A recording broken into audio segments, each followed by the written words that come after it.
Right, onto this week's Street Talk then, and I can't wait for this. This was a week that people had opinions on, didn't they? Online was full of them this week. I think it was partly because all three of the main soaps had kind of big weeks, didn't they? Oh, yeah. They all advertised themselves as having big weeks, should I say. Obviously, happy birthday, EastEnders. Haven't said that to you. 40. 40 today. Yeah, keep up. Corrie did that ages ago. Ages. We had Noddy Holder on ours as well. What you got, EastEnders? Blowing up the Queen Vic. Well, I don't know if they... Oh, no, I don't know. What? Well, they've done it by now. They have done it by now. Yeah, well, we haven't watched any of EastEnders this week, but I would be kind of interested to. Obviously, they've got a live episode this coming Thursday. It's been on by the time we release this. God, did they mess that up? I kind of want to watch the live one just in case anyone messes it up like they did the last time. But everyone's very, very, very positive about EastEnders at the moment, so I obviously wish them well. Emmerdale, they had a limo crash. They had somebody getting trapped under an icy pond. That looked very exciting. And Coronation Street obviously had a big trailer for this whole Rob, Lisa, Carla drama. And what did that amount to? Somebody doing a bit of a comical flip over the banister. Oh my gosh. Right, well, let's get on to that. In fact, maybe this is a bit too obvious segue into our Corrie bait, clickbait headlines. So I've got 5 for you this week. I think I might put this in the news section usually from this point onwards. But like I said, we're going to do a quick podcast this week. No news section, so I'm whacking it in here. This first one comes from the Mirror. This is you know the answer to this one already. I just like the headline. Coronation Street fans slam, I quote, most stupid scene in 65 years. Oh dear. What could they be talking about, Gemma? Most stupid scene in 65 years. This week's Coronation Street. What, just him flipping over the balcony? Yes. I mean, well, no, it wasn't a balcony, was it? A stairwell. But I don't know what they were doing. Has there been something more stupid than that? Oh, there must have been. There must have been, but I can't think of anything specific. Everybody's reaction to that. This is when I wanted to see inside everybody's lounge, just to see if there's anybody that went, oh my god, what a brilliant stunt, or I hope Rob's okay, or anything. But surely the natural reaction to that scene was just to point, laugh, or scratch your head or cry at the state of what an awful, awful, terrible stunt that was. It was dreadful, wasn't it? It was not just, every single thing about it. The plot holes that led us to the point that Carla and Rob were in at that time were bad enough already. But having her give him a little shove, stumble down the stairs. She didn't give him a little shove. Was it a bit run at him? Okay. But she did. He chose to jump over the side of the bloody stairwell. It really smacked of the writer had an idea in their head of how they wanted it to look, and then the location that they chose for it just didn't work. I think this is just Coronation Street's way of saying, look, this is why we don't do location shoots, because the writers don't know what they're going to be working with. They weren't expecting there to be a stairwell that went off at 90-degree angle, but literally it was like a pinball, wasn't he? Running down the stairs, bouncing off the wall, the very, very springy wall. Tell you what, they need to be in a padded cell, the people that thought that was a good idea. And then a very obvious stuntman flipping over the balcony. It was just dreadful. Absolutely terrible, wasn't it? Oh, God. Go on, tell us what you thought. Don't just leave it to me so they're not just knocking on my door to say, leave Corrie alone. I thought it was executed incredibly safely. that stuntman was not in any danger whatsoever, was he? He very carefully manoeuvred himself, and he has great core muscle strength there because he was stiff as a board when he went over the side. Did you see the behind the scenes shot of that scene? No, I saw that there was one, but I didn't know if it was a joke. Well, this is the other thing. I saw on various forums and social media places this week, people posting a gif of Rob going over the stairs and people literally commenting, is this a joke or did this actually happen in Coronation Street? It was just the pits. But no, the behind the scenes one kind of showed the stuntman with sort of face against the wall. Yeah. Like he was in the Blair Witch Project. Yes, he was. He was like the guy at the end of the Blair Witch Project, waiting to be cued in with an action, and then the cue goes, and he just flips over the side like he's trying to do this free dive. It was just absolutely I feel sorry for him. It was dreadful. I've never seen... But it just didn't make any logical sense. Like, why would you run down the stairs bounce off a wall and then flip yourself off a balcony. What are you doing? Yeah, seriously. Has he still got a bit of the anaesthetic from the operation going around the system? You would not have the strength in your core to keep yourself that rigid anyway. No. I was telling you, you wouldn't even be able to put trousers on. I'm telling you, you wouldn't be able to put trousers on. This was Gemma's biggest suspension of disbelief this week when Carla got hauled into the wheelchair by Mandy, and you're like, she's got trousers on. That's why I was like, you wouldn't wear trousers. I'm an expert. I don't think Alison King would have wanted us to be looking up a night skirt in that scene, though. To be fair, a night skirt. What do you call it? Medical gown. Night skirt. But like, do you remember when I came home? Like, it was probably the same amount of days after, and I didn't even have anything near as serious. The stairs to get up to our house are like 3 steps. Yeah, 2 or 3 steps. And that took about 10 minutes. I couldn't do it. She went up. This is what I would be mad about if I was Rob. I'd be like, I've climbed up these stairs and it took me hours to get up here, and now I'm flipping over the side of them in a second. It was terrible. It was absolutely... Was it Corrie's most stupid scene ever? Probably not. But I wonder, you know, when they looked at it, did they go, yes, that's great? Did they go, that'll do? Or did they go, we're on location, the light's going, we kind of need to... We guess we need to take what we've got. All of those things are bad though, aren't they? Like, any of those are bad. Like, they looked at it and went, that's fine, that's bad. They looked at it and went, oh, we can't do it again, that's bad as well. Because it was really quite bad. It just should they have done it where Carla actually pushed him over the balcony and he just went straight over at the top? Or did this give us some kind of leeway to say, well, I just pushed him down, I didn't intend for this to happen? Because, I mean, she's obviously going to get away with it, isn't she? It just feels like it's already over. If she can say, well, he chucked himself over, I just wanted him to get him down a couple of stairs faster. I just can't help but think they should have just gone, that's not working, we're just gonna cut and say, when Lisa comes, she just finds Rob and you don't know what happened, and then Carla says, oh, he fell. Yeah, I don't know, but it would then you would have had I guess you would have had a mystery that they didn't want to have a mystery about. But goodness gracious, you know, compared to what they had on the other soaps this week, which, like I say, I haven't seen any of yet, but I've heard about them. You don't need to see the other soaps to know that they probably pulled them off a little better than Coronation Street did. But you know, what can you do? Sometimes Corrie does good stunts as well. One bad stunt out of 65 years. Yeah. Okay, next headline for you, Gemma. This is from the Manchester Evening News. I suppose it's related. Coronation Street fans, and here's a quote, feel sick as Rob Donovan's next move, quote, uncovered as he's, quote, not dead. So Coronation Street fans feel sick as Rob Donovan's next move uncovered as he's not dead. He's going to run away. Yeah, that's basically came out after Monday's episode with just saying, well, everyone's saying he's clearly not dead. And I think we ended that episode thinking, he's not dead, is he? No, we ended that episode going, he's obviously still alive. And then at the beginning of the episode, they went, oh, he's dead. I was like, what? Yeah, well, that was a little confusing. And then I said to you, oh, I reckon he is actually alive. But then, so what, is Lisa just completely not know how heartbeats work or something? We need to talk about this when we get to it, because that was very bizarre, the fact that Lisa pronounced him dead, and whether she knew it or not, I don't know. I think you'll find that only a doctor can do that, and now we know why. Yeah. But but bizarre. What about this? The bit in the headline that says Coronation Street fans feel sick wasn't actually related to Rob falling over the banister. Anything else that you think might have made Coronation Street fans feel sick in Monday's episode? What? I'm going to have to hurry you. I don't understand what you're asking. What else made Coronation Street fans feel sick? Because the headline was referring to something else and not Rob going over there. Blood? Yeah, in a way.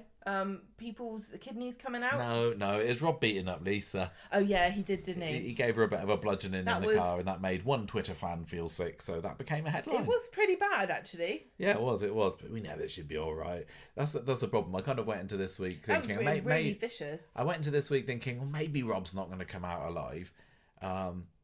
But I knew that Lisa and Carla would be okay, so it's all right. She's a tough old bird, that Lisa Swain, isn't she? You can say tough cookie. Yeah.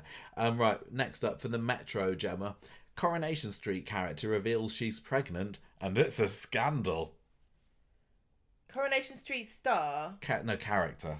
So you just need to know what happened in the show this week. Daisy. No. Who? Mandy. Randy Mandy's up the duff this week, isn't she? Mandy. You should have known. What a scandal. What a scandal. Mandy being pregnant. We'll come to that later. Plymouth Herald, they're always good for a baity clip. Plymouth Herald. Yeah, I've come to know. I've never heard of Plymouth Herald before we started this. Yeah, I haven't got them this week. Plymouth Herald, Coronation Street fans work out Lisa Swain's new job. And it's a far cry from the police. Sitting in Underworld. Yeah, basically. People are saying that she should go and work for Underworld for Carla. God, can you imagine her, like, just threatening people to buy pants? Yeah. She'd be like, listen, I don't have a gun because I'm not an American police officer, but if I did... Does she still have the gun? What happened to the gun that she put in the bag this week? I know she bagged it up in a little plastic bag. Maybe Kit's like, I can't remember what she did with it. I don't know. Cool. Okay, they're also any other job on the street, because the article did go into 2 potential career paths that Lisa could take. No. Beautiful barmaid. Yeah. So either we're going to see Lisa at Underworld, or she's going to be Rover's next barmaid, because apparently Daisy's disappearing off to run away from Kit and Daniel, isn't she? So maybe there's going to be a vacancy for our Lisa. Yeah, I don't think that either of those positions would be particularly suitable for her. But okay, last one, Gemma. This is from Yahoo News UK. Coronation Street star teases soap crossover in surprising photo. I know the answer to what's this one then? This is Billy Mayhem. Daniel Brocklebank gone to Emmerdale. Yeah, he had a photo taken to the Emmerdale set, didn't outside the set, and everyone's like astounded. What's going on there then? Yeah, astounded they are. He put a mystery photo outside the Emmerdale set this week, and nobody knows what it's for. He did used to be in Emmerdale, didn't they? It'd be interesting because we did like float the possibility that they might do a crossover. We did with Emmerdale at the beginning of next year. But it would kind of make sense if they did a few more bits and bobs before that started, wouldn't it? So it's not so surprising. Yes. Why not? Well, anyway, there's your Beatty headlines for the week. Thank you. Not so many as usual this week, but I thought I was going to try and make some of my own, wasn't I? But I couldn't possibly compete with the fine journalists at the Plymouth Herald. With what happened in Coronation Street. Right, okay, we have got 7 stories to chat about this week. Nobody picked up on me complaining, where is the cast photo? That could have been a headline, couldn't it? Coronation Street fans fume and demands access. Or missing characters or something. Yeah. Okay, right. 7 stories for this week. Obviously, we have got the big Carla and Lisa and Rob story. I couldn't even muster up the energy to come up with a decent storyline title for this. I just called it Rob on the Run. I think we had, when we disappeared off, when he escaped from prison last time, we called it Donovan, Donna Runner. But neither of them are particularly great. No. After that, we have got the Grease Monkey Nut story, which I'm still quite proud of that one. Max Temperature, The Heat Is On, is next, and that's going to be followed by Lou Out Back. We got to see a little bit more of Lou and Mick this week, didn't we? More on them later. Next story, we have got the triumphant return in today's episode of Julie Carp, and she's got a bit of a secret, hasn't she? I was very pleased to see that she was pretty much back how I remember her and exactly how I would want her to be. But you can't come back off of having... how long has she been away from Corrie now? 7, 8 years off without having a deep, dark secret. So she's keeping those lips tight. She's being quite coy. So this storyline title is Coy Carp. Thank you very much. That's actually a good one. And then we had a bit more of the Daisies Blooming story. Finally, Sassy Cassie, Steve's new lassie. Got a couple of scenes on Wednesday's episode as well. So Gemma, make a plan about an air fryer. Oh yeah, air fryer for Ken. He's modernised this week, hasn't he? How would you like to do the Rob story, Gemma? Or would you like me to tackle this one? You do this. I'll do this one. You get the cancer storyline. Amazing. You get Kevin next. It's fine. It was fine. It was very light-hearted. Lots of good jokes. What's in there. worse, Bobby or cancer? Sorry, I didn't mean to say that. Again, as much as the Rob story really wasn't that fun to watch this week, it did provide some moments of levity with everybody just getting fed up of Bobby and telling him to go away. Oh, poor Bobby. I feel kind of bad. He is totally just But he's taken one on of the these role of people- Craig, hasn't he? But he is one of these people, right? You feel sorry for them, okay, in theory, and then they appear and you're like, oh, God, I can't. I know. Right, so Monday rolls round and Carla's still recovering in her hospital bed. She's got a new kidney. So Why she's got is more... that? What? She's had a kidney transplant. She has got Rob's Has kidney she? in her abdomen now. Yeah. I don't know if that's true. Filtering out all the bad bits. And Roy's there, Bobby's there, Ryan's there sitting next to her. And Bobby has got this obsession this week with his dad. He has not had a good relationship with him in the past, but he swears that he's a good guy. He's going to go and see him once this is all over. And Carla says, look, just be careful with him. He's a wrong one. It's so difficult, right? Because he would actually be quite a sympathetic character if I liked him. Who, Bobby? Bobby, right? Because he's never had a reason ever to be proud of his dad. And his dad's never spoken to him properly, as far as I can tell, right? Because he's in prison. Yeah, they've had a couple of visiting scenes that we've seen, but that's But it. he's never had a reason to be proud of his dad. And now his dad has literally saved someone's life. Yeah. A really heroic thing to do. I know. And yet, still, when he talks about him, I'm like, you dip. We were talking between us the other day about what we're thinking of the personality and the character that they've given Rob this week, because a lot of people I've seen online saying that he's not the same as the Rob that last graced our screens, the complex layered character that He's a lot nastier love to and more simple, isn't he? I think we're seeing a nice side of him, but that's all an act, isn't it? He's literally been painted as a villain, black-hearted bad guy through and through this time round. Yeah, it's like there's never any doubt as to what he's going to do. Whereas before, he was kind of tortured and he did reluctantly do all the naughty stuff. But like now, you wouldn't be surprised about anything he did. Really. He wasn't. Yeah, I know he obviously did do bad things before. When he came into the show, he was pinching silk off of Underworld, wasn't he? I know, so but it wasn't like he was a but- good guy that accidentally pushed Tina off the balcony. But I did get the impression that a lot of the time that he was on the show before, he was kind of a somewhat a decent bloke that just got himself involved in a bit of mischief from time to time. Yeah, he was. Yeah, he was. He could be nasty, but he was also, yeah, like you said, complicated, and layered. Whereas now he is just like, oh, what's the evilest thing I could do? I'm a bit gutted that he's been back in the show for so many weeks now, and there's been no mention of Tracy at all. No possibility that Tracy has involved herself in any of her scenes. Like, seriously, if he's on the run, Tracy should have at least had something to say about it. Has she been on the show this week? I don't think we've actually seen her, but we've definitely seen her since she's been back, and his really return has just passed her completely by. Yeah, we're not gonna see her react to the fact that Rob's back on the scene, are we? Because it's been so long. It would have been nice to have seen. She'd be completely, what's the word? When you're in two minds, or because he's back, but he's doing something really selfless, and then it turns out he is a wrong-un. Like, how would she react to that? Well, the last time that they were together, when he ran away last time, she was keeping him hidden, wasn't she? She was harbouring an escaped criminal. Yeah, but she also turned him in. Yeah, but that was before. She turned him in back after he killed Tina, and then he escaped from prison. That was during the whole Who Pushed Ken storyline, and that was when she thought it was Amy, so she went on the run with Amy. Rob came with them, and it looked like they were kind of possibly going to be getting on. My mind is hazy a little bit, but I'm surprised. Am I surprised that Rob hasn't tried to contact Tracy? If you were on the run, if you're a desperate criminal, would you contact your ex-lover, love of your life, the one person that you thought you're kind of my equal, or would you contact Bobby?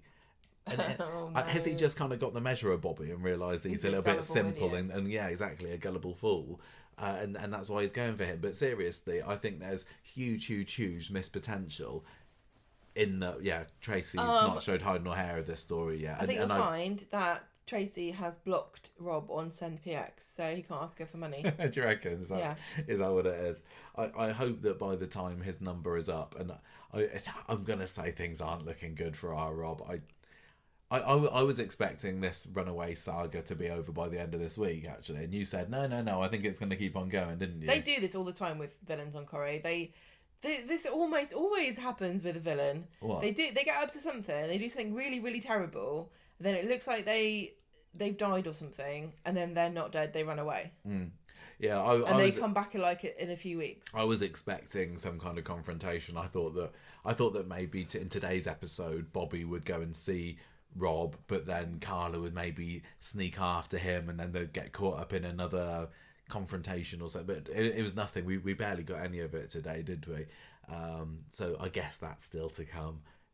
Maybe Tracy will be in it, maybe not. It depends how she's feeling about Steve and Cassie, I suppose, because that's where her mind is most at the moment. But anyway, look, so Carla's just saying, watch out, Bobby, he's a bad guy. Swain, meanwhile, is going to visit Rob. There's another guard there, another guy. It wasn't Mandy, was it? There's a guy who very handily gets up to leave them together. He's useless, utter useless.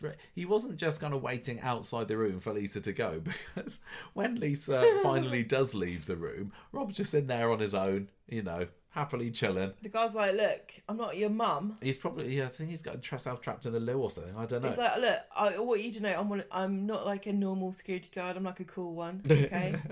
I don't mind if you smoke. You got a trustworthy face, Rob Donovan. Yeah. I don't know what you did. I don't want to know. Yeah. It's all in the past. No, well, you know what? Concerned. He was probably thinking, this guy's just come out of a major surgery. He's ain't going nowhere. He can't run away. He wouldn't even be able to put a pair of trousers on. Exactly. I think I'm safe if I have a little quick vape break. I'm going to go outside the hospital, or maybe go down to the Costa and get a little frappe. I'm going to go to WH Smith and I'm going to buy myself a first aid kit. Yeah, but the fool. So Rob says, because Lisa has visited him, of course. Right, I've lived up to my side of the deal. Got my kidney out. What are you going to do next? You said you get my conviction overturned. And she says, oh, well, actually, I ain't going to do that at all. I was lying. That's right. I'm not going to do anything. Yes, I did just say everything that I said so that you could give your kidney to my one true love, Carla. So what are you going to do about it, mister? As plans go, it was actually incredibly simple and I didn't see it coming at all. So we were having a bit of a moan at Lisa last week, weren't we? Thinking, you doofus, why would you put yourself in a position... You've not. We said that we hadn't known her long enough be a law-abiding, down the line copper for her to then become bent. Yeah, but it turns out she was just lying. She was kind of bent, but not really. She's still involved more than she should have been. But I'm glad that. I mean, it's so funny. Seriously, what could she have done? We said, what? You can't just tell someone, "I'll get you out of jail for this murder card." You can't promise that that's going to happen. So really, it's on Rob for believing her. But it's really funny though, because quite often, while I'll sit here and say, "Oh, this story's stupid because they could just say, blah blah, and then it would be over," and Lisa literally just did that. She's like, "No." Well, and I feel cheated. He's got the evidence on his phone, hasn't he? That's I know, but she's thing. like, I don't even care. Yeah, she says, I'm just going to say I said it under duress. Oh. And this is how the naughty coppers get away with it. Well, no, but she hasn't. I mean, she's right. It's like, yeah, I guess so. What? Oh. She's right. What? Well, she was under duress, and she was under duress. Yeah. Her girlfriend her life was on the line. So. People say crazy things when you're in that situation. Yeah, but it was like really super anticlimactic, wasn't it? She's like, "Oh no, that doesn't count. This is. I know this is a soap, but actually I'm pretending like this is real life." And yeah, I would never. They do at least keep it up. By the end of the week, she's been hauled in with Bostello, hasn't she? And she's just saying, and she says, "Yeah, I was under duress, and it feels like she's got away with it." She should have said, "I was acting." Just acting, Rob.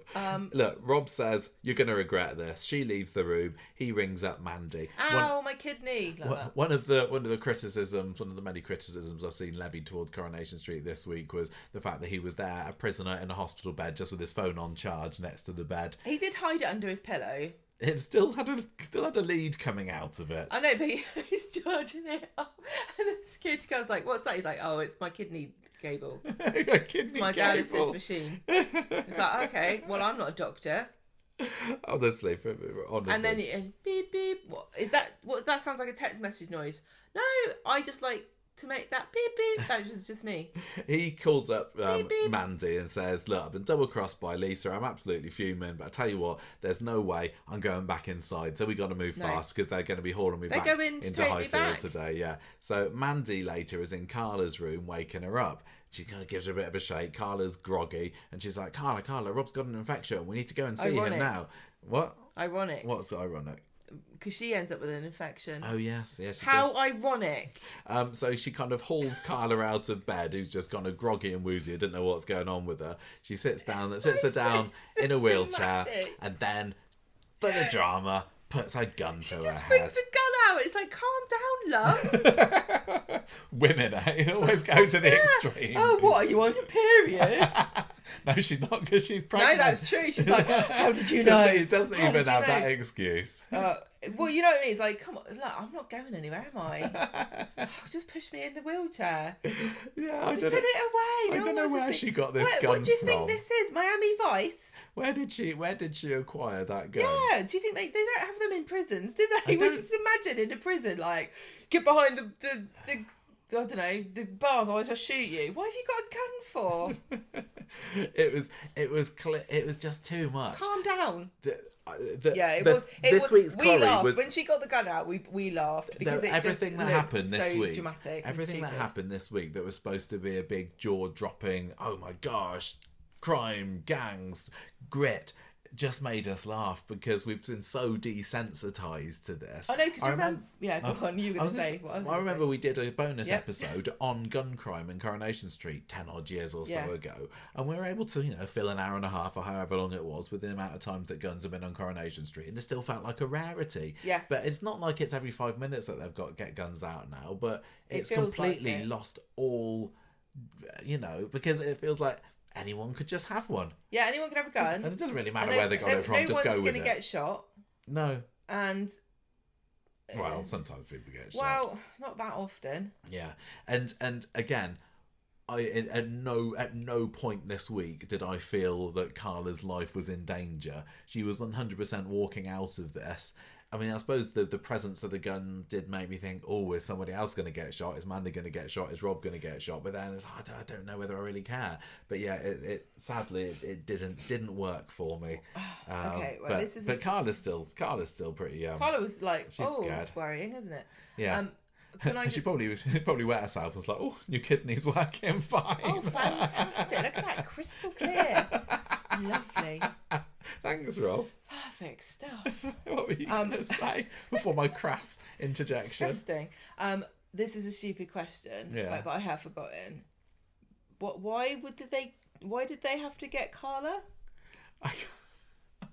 Bait, maybe. What was this for? Just to do what? To get revenge? Let's find out. You might have written it down. Let's just keep going and remember. But they needed to get Carla and Lisa out into this abandoned building today for one reason or another. And Rob's like, I need a poo. Rob says he needs the loo. I want to test my kidney out. Yeah. And the guard says, "Oh, fair dues." Well, I'm not going with you. Yeah. Takes off his cuffs. Meanwhile, back on the street, Bobby is there with Roy saying, "Do you think I'm a mug, Roy? Do you think I am?" Carla said that I wanted to see my dad. I said that I wanted to see my dad earlier, and Carla says, "Be careful." And I was like, "Well, am I a bad judge of character?" If Bobby said, "Oh, do you think I'm a mug?" I think most people would say, "Who told you I said that?" Bobby's like, "But my dad says he's really, really sorry for killing Tina." It's easy to make fun of him, and I honestly think that. I would also. I've said before, I'm a very, very forgiving and gullible person. Well, you really I are would nice. 100% believe my dad that he's completely turned over a new leaf at this point. Especially after he saved me in a hostage situation. That is true. This is why that was Corrie's stupidest scene in 65 years. To hold a grudge. Yeah, you are a grudge holder. No one can get one over on me because I never forget anything. But Rob hasn't done anything to Bobby, has he? Abandoned him. He killed a girl. and then he had to get his grandma to raise him. Anyway, Roy says, "Look, I do think people can change, but just be on the safe side with Rob Donovan after all." I was thinking, right, you know how we said we should have like a, what's it called? A calendar, and we should put everyone's face on and then move them along. And we can see who's not been in it for ages. Yeah. I also think we should have a chart, right, of exceptional circumstances that always happen on Coronation Street. Because so far, in the space of a month or so, we've had 2 kidnappings / hostage situations with the same set of characters. It's raising the stakes too much. It's a real shame because, at the end of January, and we're only talking about, 2-3 weeks ago, I was singing Corrie's praises to high heaven. I genuinely, honestly loved the beginning of the year on Coronation Street. And I think a lot of it was to do with all the Leanne fun stuff that was going on. But this is just missing the mark for me week after week in February. It's such a shame. But I'm not kind of giving up on Kate Brooks's Coronation Street at all at the moment, because she has proven that she can still help produce some really brilliant episodes of telly. This just wasn't pushing my buttons this week. I just can't. I don't know who likes this. I don't know who's going. I want more crime on Corrie. I want more guns. I want more hostage situations. I mean, it makes sense in that Coronation Street thought, right, this week it's EastEnders' big anniversary week. We need to do something on the ITV soaps to try and, keep up with them. So Emmerdale, they had their big, a nice way of they had their big icy stunt. And what could we do on Coronation Street? We've just had our fire stunt. I mean, would it have been better if the fire had been this week? I know a lot of people are really mad and saying, "Oh, you should have let EastEnders have their moment." Oh, I think it's nasty that ITV. Oh, it's fine. They're on different times. Just what I don't understand. It's not as though it's impossible to watch all 3. No. And people that want to watch all 3 will. I don't. I genuinely am not seeing other soaps as competition. I think that they are all part of an ecosystem, and it's important that we all stick together, really, and kind of like what's good for one is good for all. I think, and that because I think it's not EastEnders versus Corrie versus Emmerdale. I think it's soaps versus everyone else. Soaps versus Love Island. Yeah. I think on paper, I kind of it clearly does sound exciting. It doesn't does sound exciting. Character held at gunpoint, hostage situation, somebody left for dead. And Billy's characters too, massively popular new character, Lisa Swain. Love, the love of match of the moment. But I saw that even some of the most ardent Swala fans were a bit let down by the drama this week. I kind of got myself thinking, if this was my favourite characters, because Lisa and Carla, I like them, but they're not my favourites. If some of my favourite characters were in this situation, would I have liked the story more? And I'm still going to say possibly no, because I immediately went to like Toya, and she was in a hostage situation a couple of years ago. She had a gun to her head, her and Spider, and that was ridiculous. And Lisa was there too. Lisa was there too, yeah. What was it she said? Keep this one alive. Keep this one alive, Mrs. Habib. That's it. So I think it is the situation, but I totally get how on paper it sounds exciting, but you don't need to do that. All you need to have is a little scene in number 13 where 2 people are painting pictures of their significant others. That's what we like. But okay, is that true? This is they're doing this for a reason. They must know. It must just be that they've realised that the people who talk about it, like us, or social media, just does not represent the vast majority of people. And how many people really genuinely, once Corrie's finished, sit and think about it? Even people that watch Corrie, if I find out you watch Corrie, I will ask you questions about what do you think of this, what do you think of that, who's your favourite character, what's your favourite storyline. And a lot of times people just don't remember because they're not that interested. They just watch it and they like it, and they come back next time and watch it again. But it's not like they're sitting around analysing it like we do. And it's not made for that, really, is it? I just really would like to think, and I know the thing is, Coronation Street is planned so far in advance. They probably already know what's going to happen at Christmas this year. Yeah. But at some point, no doubt, they're going to have to listen to this wave of critique coming towards them, saying stop doing medical and police and gangster storylines. It feels like we've been saying it so long now, but I guess if there's this speeding train is careening down the tracks and choo choo choo, it's all about hospital and police, it's difficult to slam the brakes on. But seriously, they've got to listen to it because it's beyond ridiculous now. It really is. But is that really what everybody? I don't disagree with you that I think it would be better if they got rid of it, and I would not be super surprised if everybody who aren't just diehard Corrie fans thought the same way. But the very fact they keep doing it makes me think that maybe they know something, more than we do. Does their data say, yeah, because they actually, did those. we love it when we keep giving cancer storylines to lovable characters, cancer and worse. Well, they did the YouGov survey, and they asked them about what, it was open-ended questions, which is a very difficult thing to get data from, really. But they couldn't just, list every flipping storyline they've had for the past year. They're like, what do you like? What do you not like? Maybe enough people went, I really love it when someone gets a gun and parachutes off the side of a building. You know what I mean? Maybe that's the only things people remember. I don't know. I just can't. Otherwise, it makes no sense, because I don't think anyone goes into Coronation Street to work at Coronation Street as an actor, as a writer, as a director, going, I wish I was doing Casualty. I wish the bill was still here. I'm going to just do that. You go into Corrie because you love Corrie. But Corrie's not a cop show or a medical drama. So what's all this going on? It's just really baffling. It really, really is. I mean, it wasn't all that this week. We had Adventures of Lou and Mick, for example. We had Cassie and Steve. But Michael, the major 2 stories were about medical and police. I know. Do you like medical? Do you like police? Honestly, the Kevin stuff wasn't so bad this week. I quite enjoyed the Kevin. But it was still a medical storyline. I know. And they still had 2 major characters. 3, if you count Rob. Oh, I don't know if you do count Rob as a major character because he's a returnee. I don't know. But you had 3 of them in the hospital bed in 1 week. And that's not even unusual for Coronation Street, is it? It's not. It's baffling. Look, we're digressing I know I'm quite digressing, a lot here. and we said this a million times, but I just can't stop saying it because it's just the most bizarre thing ever, isn't it? It genuinely is bizarre. It is. It doesn't make sense. It's like they got the set, so they have to use them, but they just bloody, like I said before, somebody please burn that set down. Seriously. Why did you burn the Platts down? So Swain is pulling up outside the private hospital where it's all going down. Private hospital? It was the front of the Coronation Street experience. And can I just sorry, whoever dressed that set or whatever it is you call it when it's outside. But a few posters over the doors. They didn't even make the posters line up properly. They were so. If I saw that, right, if I pulled up to that private hospital in inverted commas, I would definitely think that's where my kidney's going to come out, whether I like it or not.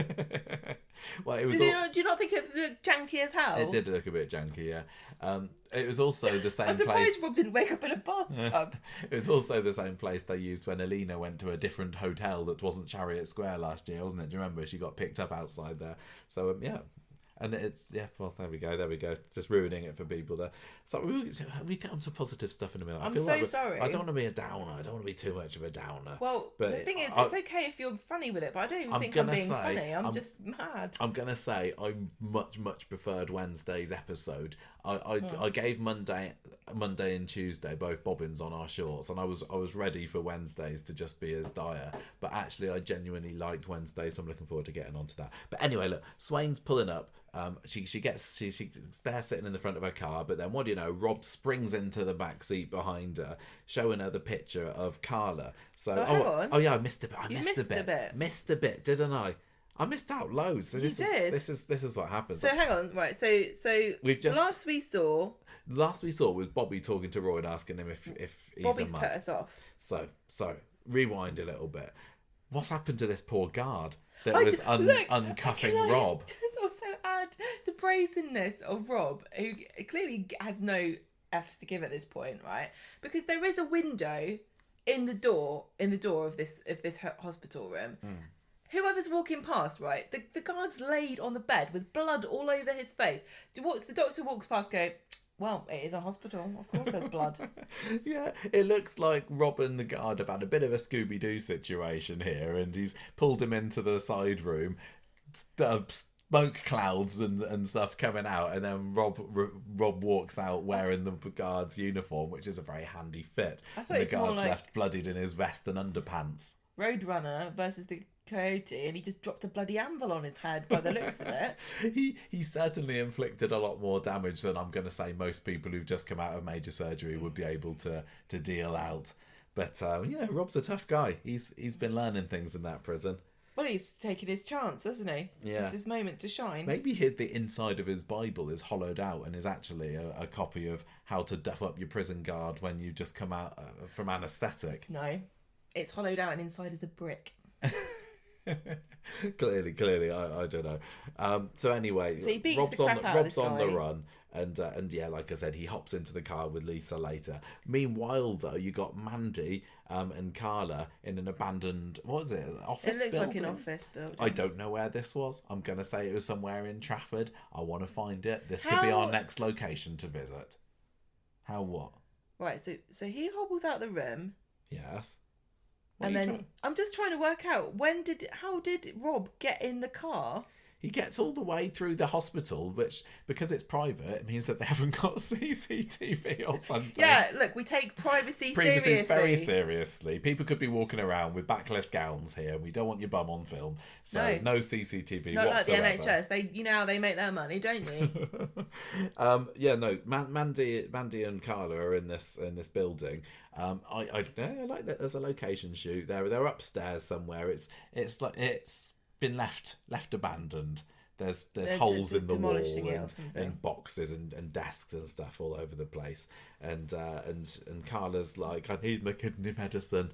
I've just come up. Alice says my kidneys. It's gonna pack. What is it? It's anti-rejection medicine or something. So if she doesn't take it, then the kidney's just gonna jump. Yeah, it's gonna eject itself. And Mandy's texting Lisa to come and see her on Carla's phone. But also she takes a few pictures of Carla. What doesn't make sense? She wants Lisa to come. Yes, but why is Rob then in the car? Why is Rob adding to this? Mandy didn't need to do any of this. Or maybe she wasn't texting Lisa. I don't know. No. She texts Rob, and then Rob appears in the back of Lisa's car. She comes to the hospital, pulls up, and he's just in the car.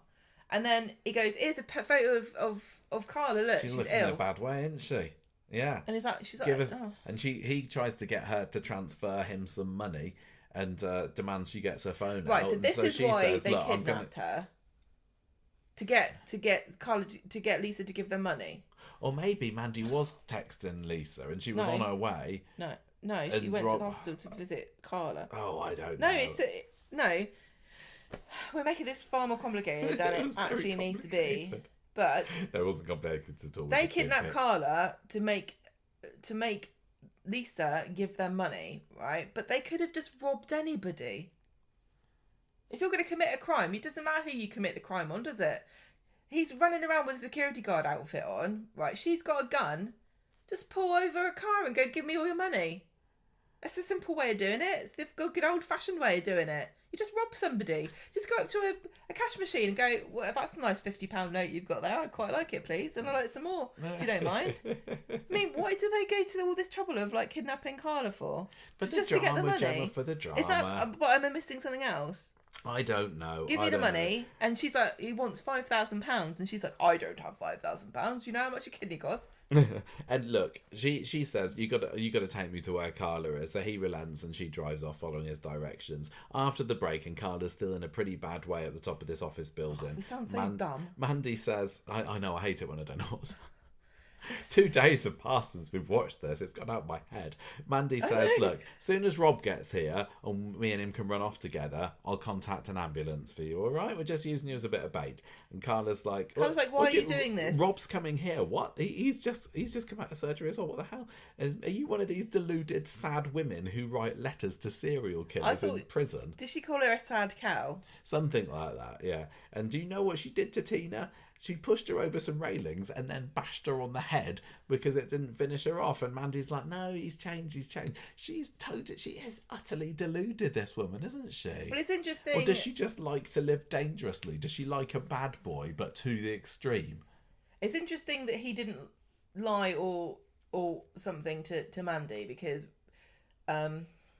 Bobby didn't get the true story of what happened to Tina off his dad. Because he was making all this rubbish up about it. It was me or her, wasn't she? Yeah. But I guess Mandy would be able to actually know the facts of the matter because she could look it up. Yeah, I guess so. I just don't get it. What? Why she? You got the whole world at your They're feet, Mandy. very You're a handsome. good-looking girl. You can, go on a dating app like normal people. Michael, lots You of don't need people meet their partner at work, right? When you're a lady This is why office security guard, romances are never a prison good guard, thing. when you're a lady prison guard, Bumble is the prison, isn't it? Anyway, look, she says Rob's changed, and also, by the way, you're Lisa. She struck a deal with Rob, so now she's kind of She's also we've in got trouble. her over Everyone's a barrel, in trouble. basically. Yeah. Bobby gets a dear. call from the hospital and hears about Carla going AWOL, and then I Ryan like the comes way in and that says, they "I've just didn't been tell- told Rob's gone missing and all." I like the well they didn't tell Bobby on the phone. Like, they should have phoned Bobby about Rob and Ryan about Carla. Why did they do it the other way around? I don't know. But anyway, Do you think so they were like the person on the phone's like, I'm just telling Bobby about his aunt. Oh my god, he's losing his mind. I'm not telling him about his dad. You do it. I'm not doing it. I just it makes no sense whatsoever how this could have happened without anybody finding it. Just picture Mandy pushing a wheelchair With a gun. Carla, gun to her head.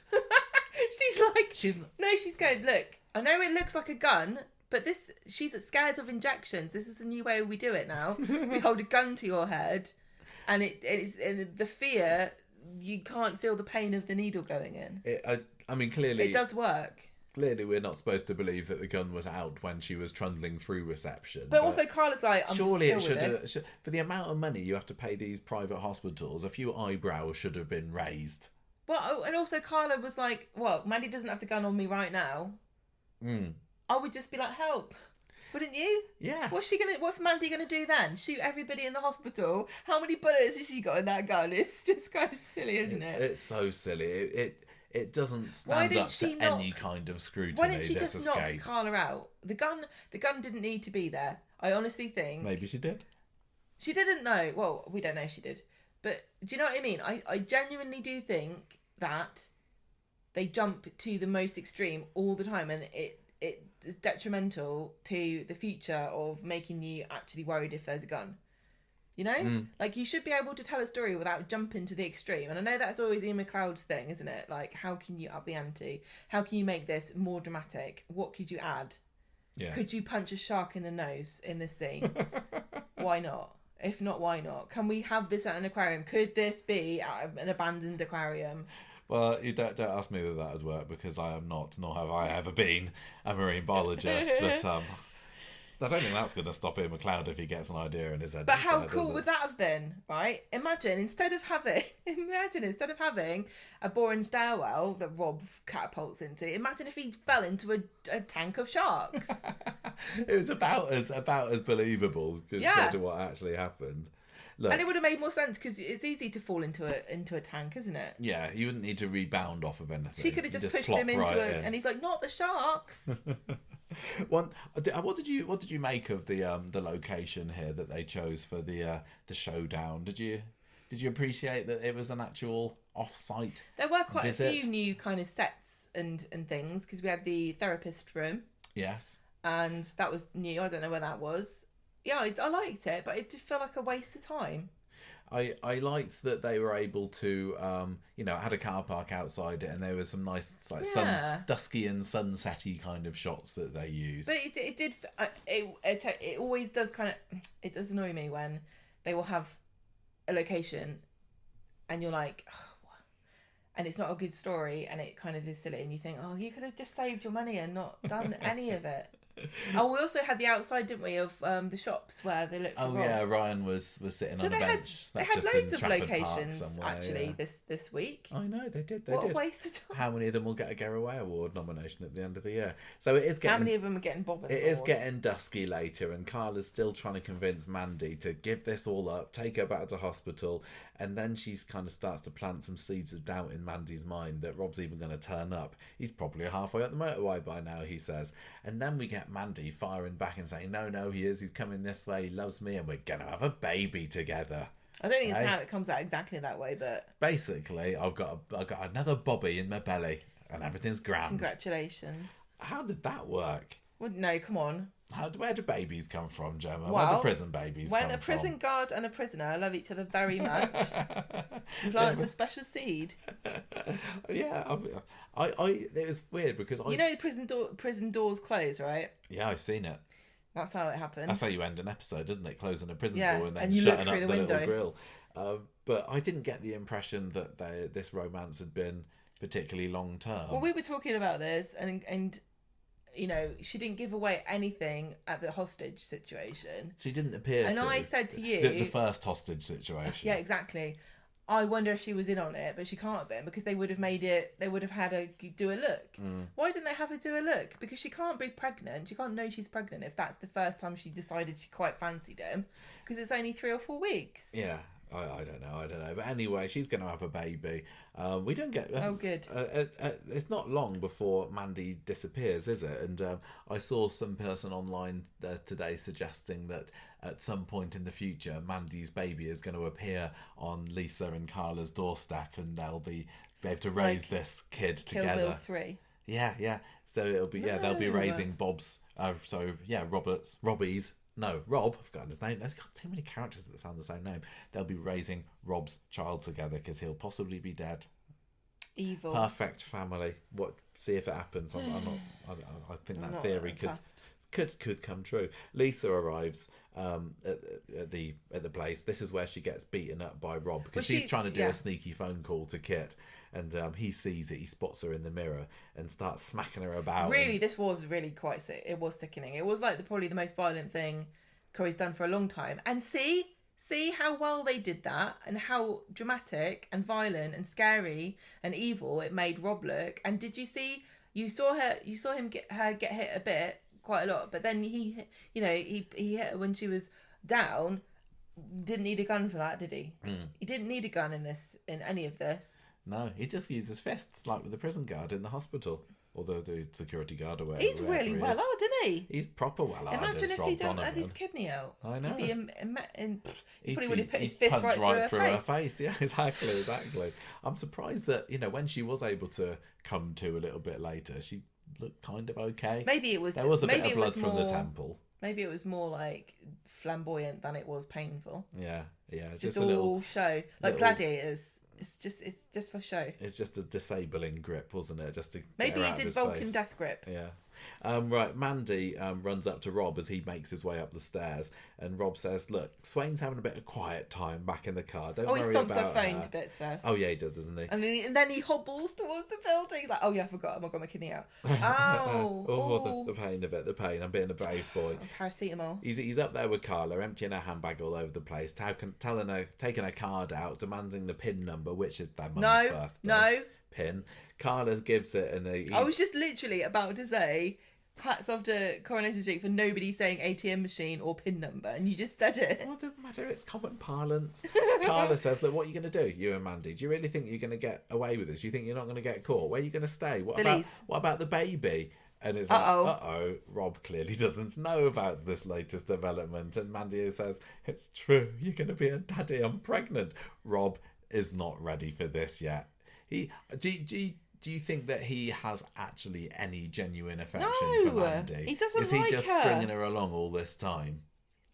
I just don't know what to believe from him, because when he was, doing all this Bible reading, you thought, is he actually? Or is this part of his plan? Has he actually found God? And then I thought, why is he are you actually? So gullible? I think I told you I'm very gullible, but yeah, he was clearly just using Mandy now although it's not necessarily true. You can actually fall in love with somebody and want to run away with them without actually wanting to have their baby or to have them have your baby. Worried about that. Yeah, I think he's like, sorry, Mandy, this is all getting a bit too serious. I was only prepared to escape from prison and go on the run with you. I wasn't prepared to any commitment of, I'm not thinking years ahead here. But Mandy's saying, "What do you mean you don't want me to have your baby? I thought you were a top bloke." So she's like, your Carla's right about you, and she does a runner. It didn't take much to convince her, did it? To do a disappearing act. Also, she's got no chill here. She's not understanding or patient at all. She didn't go, Rob, look, I know this is a very very tense situation. I understand you've just had major surgery. You're not thinking clearly. Once you have time to get your head around this, I'm sure we'll be a loving family. She's like, oh. Yes, Spider. Well, no, she... I think she's quite... What's the word? I think the problem with Mandy is that she doesn't think ahead. She did get an elbow in the face, though, to be fair, didn't she? Because remember, Rob goes and menaces Carla for a bit. Mandy goes to say, no, don't leave her alone. And so he kind of gives her a shove. And I think maybe that's when the scales fall from her eyes and she's like, you are a runner after all. You can't do that to a pregnant lady. Yeah, and so then when a lady who's had her kidney out. She disappears off. Rob takes her gun, Run, Mandy, run. Goes to head off, but Carla's like, no, stop, don't go, and just please let Lisa go. And he's like, look, I might actually keep hold of Lisa as leverage, to be honest. That'd be quite handy. Why don't you really. take Carla with you? Yeah, he says, as far as he knows, Lisa's already in the car, and it's probably less of a faff. But she's behind the driver's seat. You could just pull her out. No, I don't know. Anyway, he kind of relishes telling Carla how much he battered Lisa black and blue. I just think he really likes having a hostage, and I don't think he knows why. I think he's like me with handbag. I don't know what. I know I don't need one. Definitely don't need another one. But it's I just want it. He just likes the company. Maybe being locked up alone in a cell for these past 10 years has meant he just likes to have somebody to chat to, you know? Maybe he's got a really good playlist on his Spotify and he wants someone to hear it. So anyway, this is when the big accident happens. He's going off. He goes to the top of the stairs. Carla, again, let's not forget, just come out of surgery, could actually in real life barely move. Also, actually, full of kidneys. Full of kidneys. She's got like 4 kidneys now, actually, because they don't take the old ones out. She summons the strength to run towards Rob, give him a good old shove, pushes him down the stairs, boing, rebounds off the wall. Can I correct that? Yeah. She doesn't push him down the stairs. She shoves him, and then he runs down the stairs himself. You're right. He's not right at the very... That was what was so stupid about it, because he runs himself. At some point, Rob, you could have slowed yourself down, but no, you decided to run yourself into the wall and then bounce off of it. Yeah, there was... No sympathy from me. He did not go over because of the laws of physics, did he? He made that happen. He made it happen. He's just being a diva. Yeah. Oh, Corrie, you pushed me and I've gone over the stairs. Well, it's like when you get tripped over in football, isn't it? Yeah. And it's like, ref. Oh. And you have to do a flamboyant fall. Yeah, maybe that's what he's Ronaldo. used to. Yeah, maybe he's... This is what they do in prison, probably. Yeah. Like somebody pushes you and you fall over and go, God, oh. Yeah, and he didn't realise. Yeah, didn't realise that in this case it meant that he was going to go right on the balcony. But that just adds to it. Just in time, might I say, for Lisa to come hobbling in through the front door herself, finding him unconscious on the floor, gun next to him, looks up the stairs. Carla's having a bit of a panicky time up there, and Lisa's like, "Oh, Carla, what have you done?" I don't get her reaction. I do. I think if I was Lisa, I would 100% think that Carla's just pushed him over the edge. Yeah, but I wouldn't be like, what have you done? I'd be like, good. No, what have you done's a classic soap phrase. It's like, you I suppose it would have been a completely different vibe if she'd run up and saw him on the ground and saw Carla standing over him and gone, good. Great. And it wasn't a case of, what's gone on here? She knew what she's done. She's a detective. Okay. She's very clever at putting together things from clues. There's a guy on the ground. There's a blubbering woman at the top of the stairs. It's not. She is a sergeant. It sounded accusatory. Do you know what I mean? If I was Carla, I'd be like, "What do you think I've done? I've done your job for you, and the perpetrator is out cold on the floor. You're welcome, officer. I rescued myself from kidnapping. You were asleep." So Tuesday's episode picks straight up from there. Swain bags up the gun in a little plastic evidence bag as Carla whitters on about what happened to her. Lisa's kind of spying the blood round Rob. It looks like his kidney's leaking a little bit. He hasn't got one. His kidney hole is leaking, and she does a bit of a test, doesn't she? She puts her finger to his neck, and then she calls up to Carla that he's dead. Maybe she just doesn't like touching dead. So, like, the question is then, did she actually think that he was dead? I know you've asked me this before, but what is in it for her to pretend he's dead? There's no benefit to her whatsoever to make... Number one, Carla's devastated because it's her brother, no matter what, right? She's then responsible for killing him, and she's in a lot of trouble, right? Also, it gives Rob a chance to escape if he is actually alive. There's no benefit at all for her to lie. All I could see is how Lisa could explain it if she did know that he was alive. Yeah. Is that the only thing that mattered to her at that point was getting Carla back to hospital, and that would kind of semi make sense. But you know that you need to get your girlfriend back hooked up to a drip. She needs to be seen by some specialists, and if Rob is still clinging on, then that means they're going to be hanging around there for longer than she needs. She just needs to get Carla out that building, off to the hospital, and yeah, maybe if Rob escapes again, we'll deal with that later. I think possibly it's that, but it obviously was. Why are you so obsessed with the idea? I don't believe that she would misdiagnose. That's not the right word. People have done this in the past, and also if he's bleeding out, his pulse could be very weak. Yes. People have missed. This is why I know that people think this is stupid, but this is why only a doctor can declare somebody dead. Even if their head's not on their body, nobody else is allowed to say this person is dead until a doctor comes. I'm sure they can, but they just won't write it down. I declare death. I suppose if Lisa was panicked, as you probably would be if you're in that situation, you've got the potential that you might do a bit of misfingering around the neck. But I also don't understand how you feel a pulse in a neck. No, I'm not very good at doing it. It makes me feel icky if I touch there. Also, I remember. Do you remember when you got told you have to, if you use your thumb, it's wrong because you feel your own pulse? Right. Anyway, look. So, dead, alive, doesn't matter. Both of us, as they left the building, kind of said they're going to come back and he's not there. They're going to do it. This was, it's because they left him there. This was very Dougie Ferguson-esque, wasn't it? Just the fact that how he went over the railings was a bit like Dougie Ferguson, and when they came back, Gail and Richard later on in that episode or the next episode, he wasn't down in the middle of the stairwell. Yep. Difference was he'd managed to crawl himself to the next room and bleed to death there, but Rob's over the hill and far away. She should have done what you do in Scream movies and she just shot him in the head. Scream movies. Oh, just to be sure. When you get the villain at the end and you kill them, you have to shoot them again, otherwise they'll come back to life. Everyone knows this. She should have shot him in the head and gone, oops, I guess he fell on his gun. That's what you do in a zombie movie. Double tap. Yeah, exactly. So anyway, they're fast tracking down the motorway to the hospital again. And no.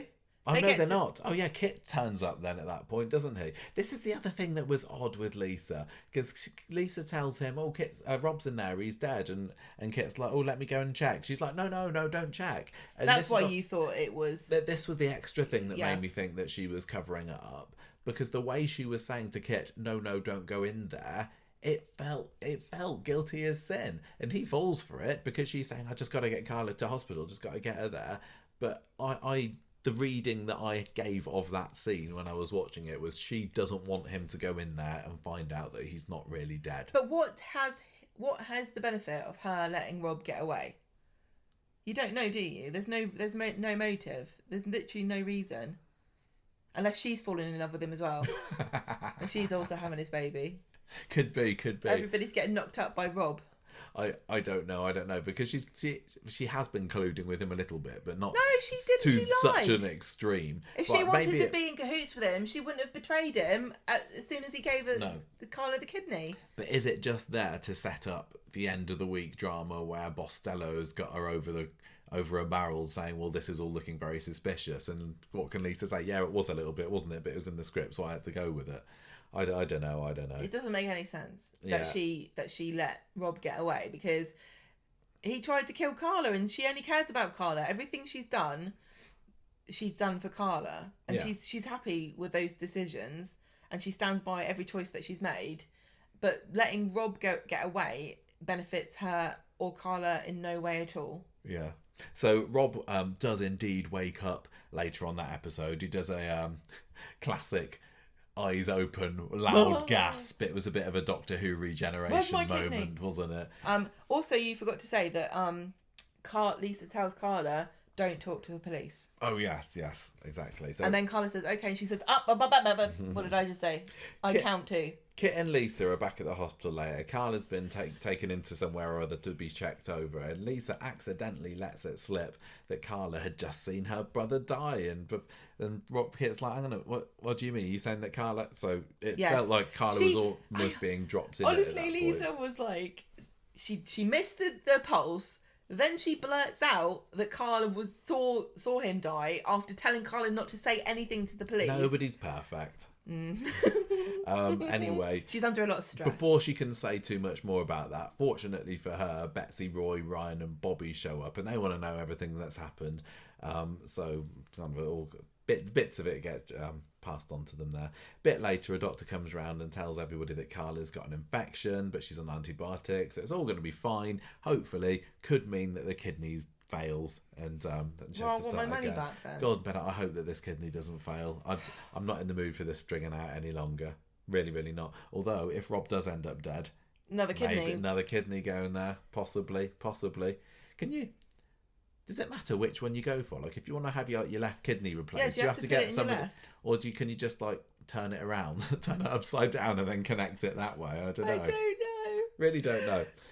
But yeah, possibly another kidney up for grabs if things get more dramatic next week. So sunset later, more police cars outside this building, this warehousey officey building when Kit gets back. Breaking news, Rob's done a runner. It's Craig is there, I think, that tells him. And Kit's like, well, that doesn't make sense. Rob was dead. And Craig says, well, Lisa must have just made a mistake then. Dead people don't run around, Kit. Yes. Make your mind up. Do you think he's actually not dead or do you think he's a zombie? Kit must feel like such an idiot. I'd be mad if I was him. Yeah, I'd totally be mad. Lisa said he was dead. At this point, does he think he's been tricked or does he just think that Swain's been inept? I don't know. Neither are good. So back at the hospital, everyone's worried about Carla. Bobby is still refusing to accept that Rob's definitely behind this.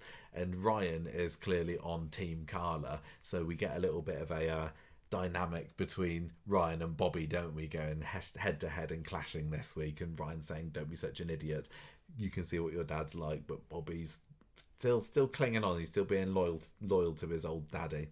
Then we get a scene with Lisa being interviewed, and I think it's Kit that's in there at the moment with her, and she tells them everything that happened, all true, up until the bit that Rob knocks her out in the car. Then she says, so I woke up, went into the building, saw Rob on the floor, checked for a pulse. There wasn't one. A pulse, sorry, thank you. And then that was it. Kit's very suspicious of this. Why didn't you let me check Rob later? Yeah, that... And because, it turns out he's not dead. He's not dead. He ain't dead. What? He's alive. He's up. He's about. He's done another runner. And Lisa's like, oh, I must have been mistaken then. So I can't remember. Maybe I'd need to watch this scene again to see, did she look like oh, cripes, rumbled, or did she look really, really shocked there? I don't know.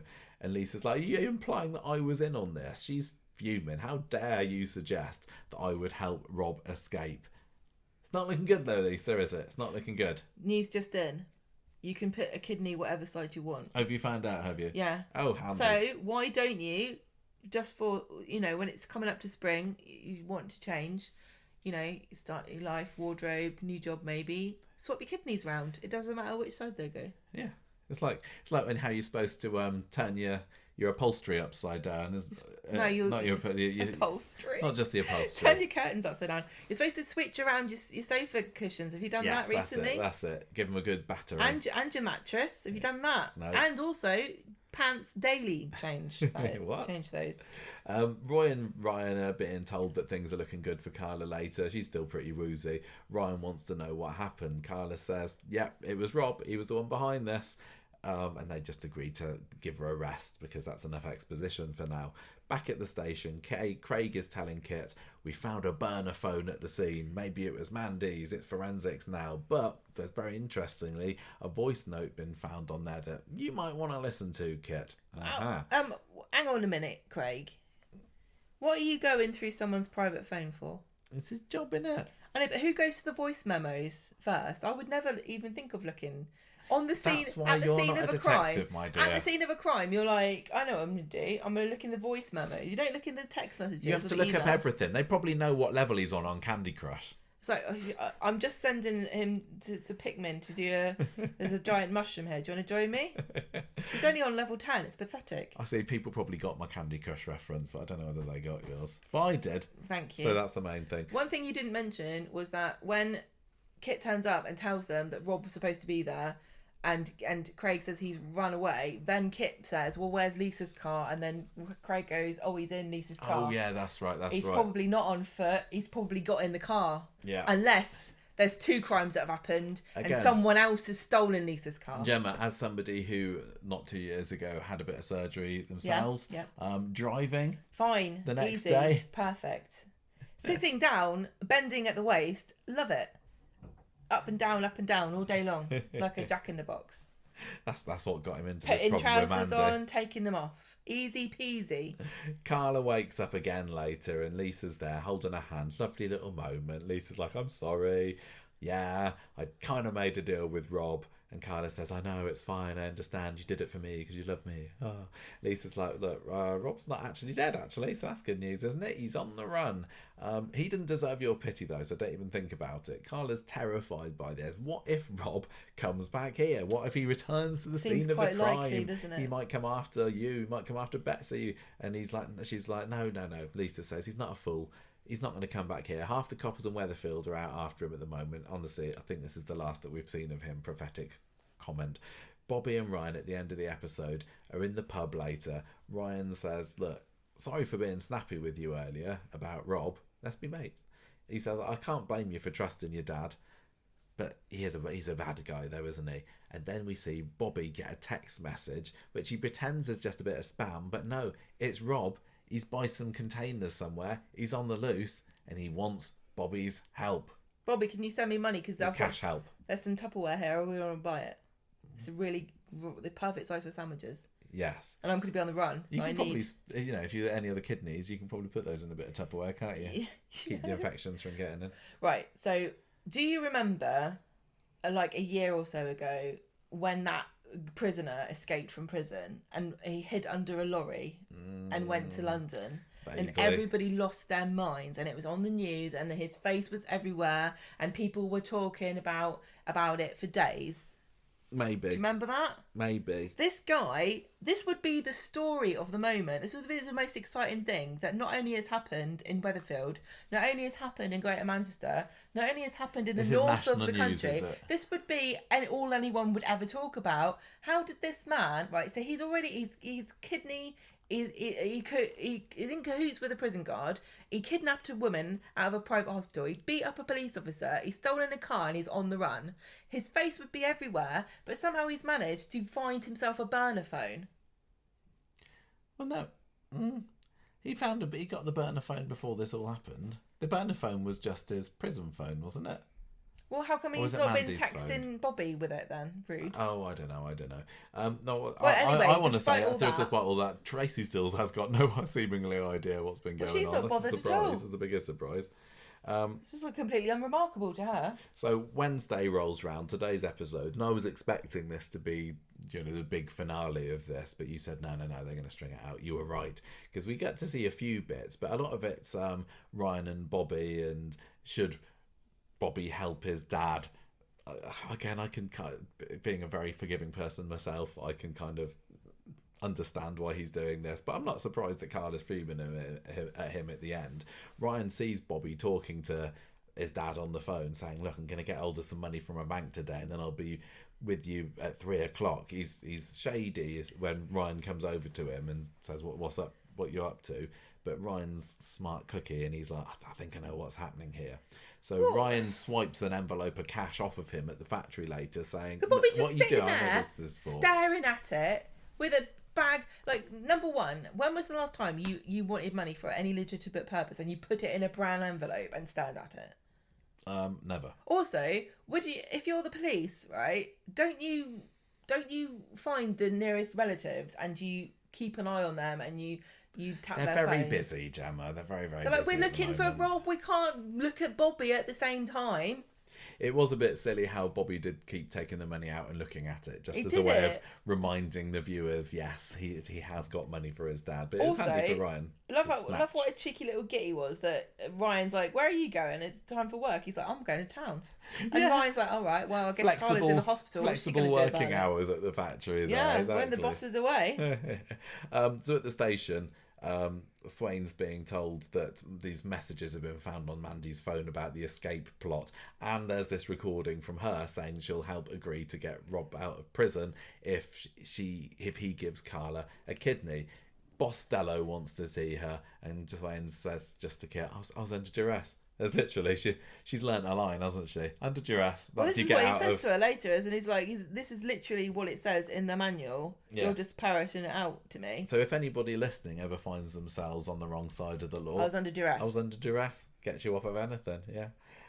Ryan wants to know the details of this stupid rendezvous that Bobby set up with his dad later. Otherwise, he's going to dob him into Carla.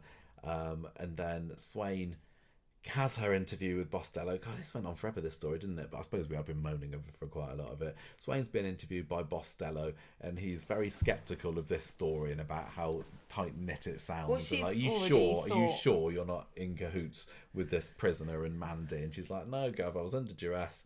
No, you can do about it. But do you not think it sounds so super suspicious that you would suspend her? It sounds mega suspicious. Very, very sus. Like, what you're saying, it makes no sense why she would let Rob off, but the evidence all points to that is exactly what she's done. Yeah. She's got there's evidence on the phone that says she was plotting with him.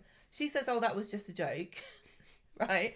Then she says he's dead and he's not, and he takes her phone and, her car and drives off with it, conveniently. It sounds so bizarre. Either you're in cahoots with him, or you've made some really dumb decisions. Either way, I don't think that you should be an active duty at the moment. What did she get? Was she suspended for the other day?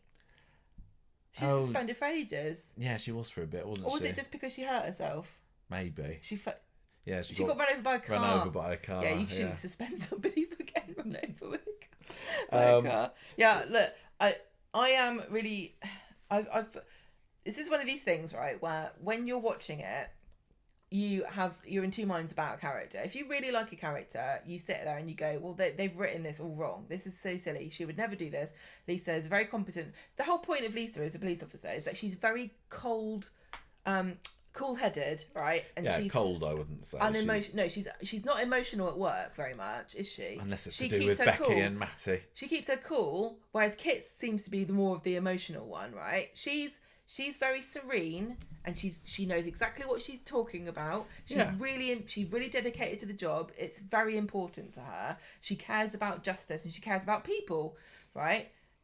So when you're watching this as like a Lisa fan, and she makes all these kind of very obvious mistakes, you think, well, they've written it wrong. But then other people will be watching this and be thinking, well, I guess she's not that good of a police officer then, because all the evidence is that she's not I just think a lot of it can be explained away if people want to say she did it for love. Oh yeah. That's what I mean though. Yeah, you can say, I guess the motivations are different, but it is interesting. And I do the same thing with my favourite characters. If they do something stupid, I'm like, well, they've just written that in to make her look bad. Yeah. But I'm sure she will have a chance to redeem herself before long. Don't worry about it. It's really frustrating because I just want her to be... I want them to write her like she's heroic and she does all the right things all the time. And I guess it makes it more complicated and interesting and more nuanced if she makes mistakes from time to time. But of course, best soap characters are flawed. I know, but the thing is, we've already got a flawed cop. We've got they're all flawed. You've got Craig and Kit. Why can't we just have one that's good at their job? Look, Ryan is on a stakeout of his own later outside this coffee shop where he has found out that Bobby and Rob were supposed to meet up, and again, another nice little bit of location shoot. And we have found this one in Trafford Park, but the police have received a tip off.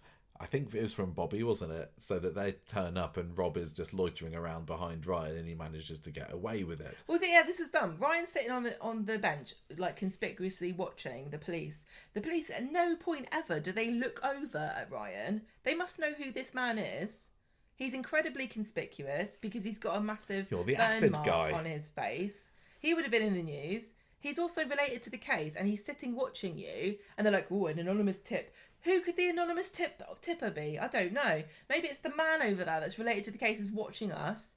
Or maybe he's let Rob know that we're watching. You know, at this point, if you're the police, you're starting to think all kinds of things. Did Ryan know that Rob was going to be here and warn him? Because why else would he be sitting there? And then if they only looked at Ryan, they might have looked a bit further where Rob was just standing behind him. Yes, he was hiding behind a toilet.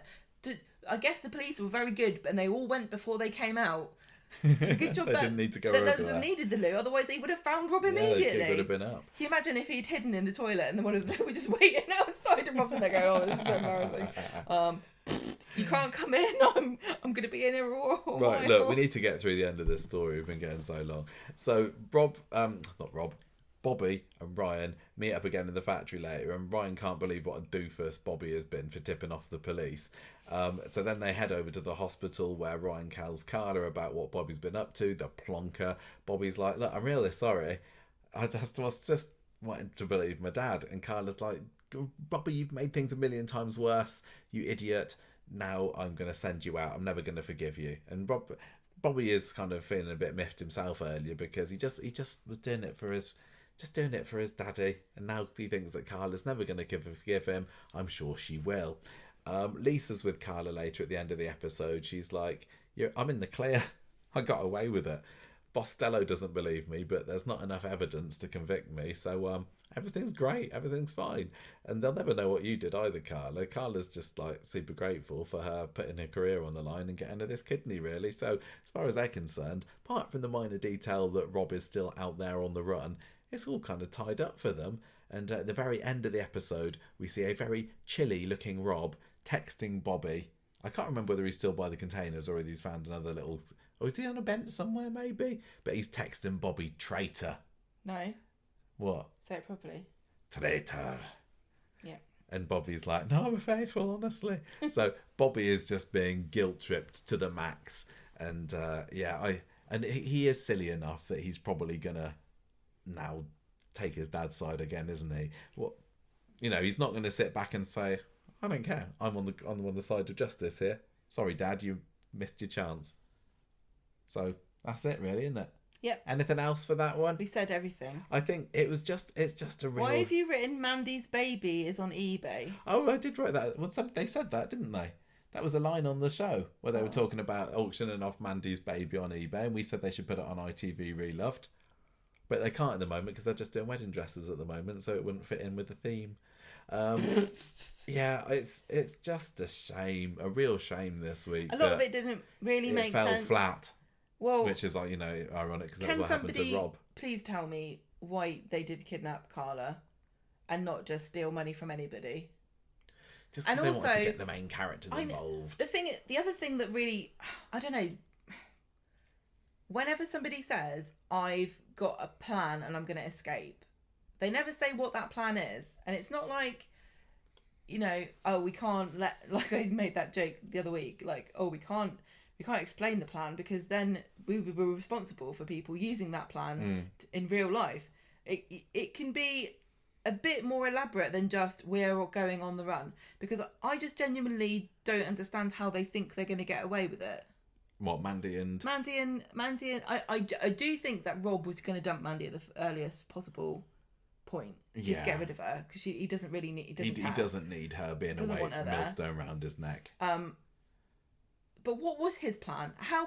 Is it possible? Maybe he was going to go and live in Belize with Becky This Granger. is what I mean. This is now the second person in the space of like 2 weeks or however long who's decided they were going to commit a crime and run away and the police would not find them. And they had no real plan other than that. Yeah. That's so bonkers that Coronation Street keeps doing the same really outlandish and very improbable things over and over again in a very short amount of time. I guess next week we're gonna have another fire. Do you think that next week could be the end of this? Are you no, I really genuinely think he's gonna be speedy resolution off for like a month and then turn up when you're least expecting him. Yeah, I mean, I don't think this is a spoiler to say, but Mark Bayliss did do the Star Tour last Saturday, didn't he? Yeah. So that doesn't mean that he's still filming. Really doesn't. I'm happy to say this, that characters or actors have been known to go back and do star tours after they'd finished filming on Coronation Street. So it doesn't mean that he's definitely going to still be in the show in 8 weeks. It's just a shame. I was really excited about Rob's return, and it's not lived up to the hype just because they've tried to push it to the max when it didn't really need to be. And we said all along he was going to escape.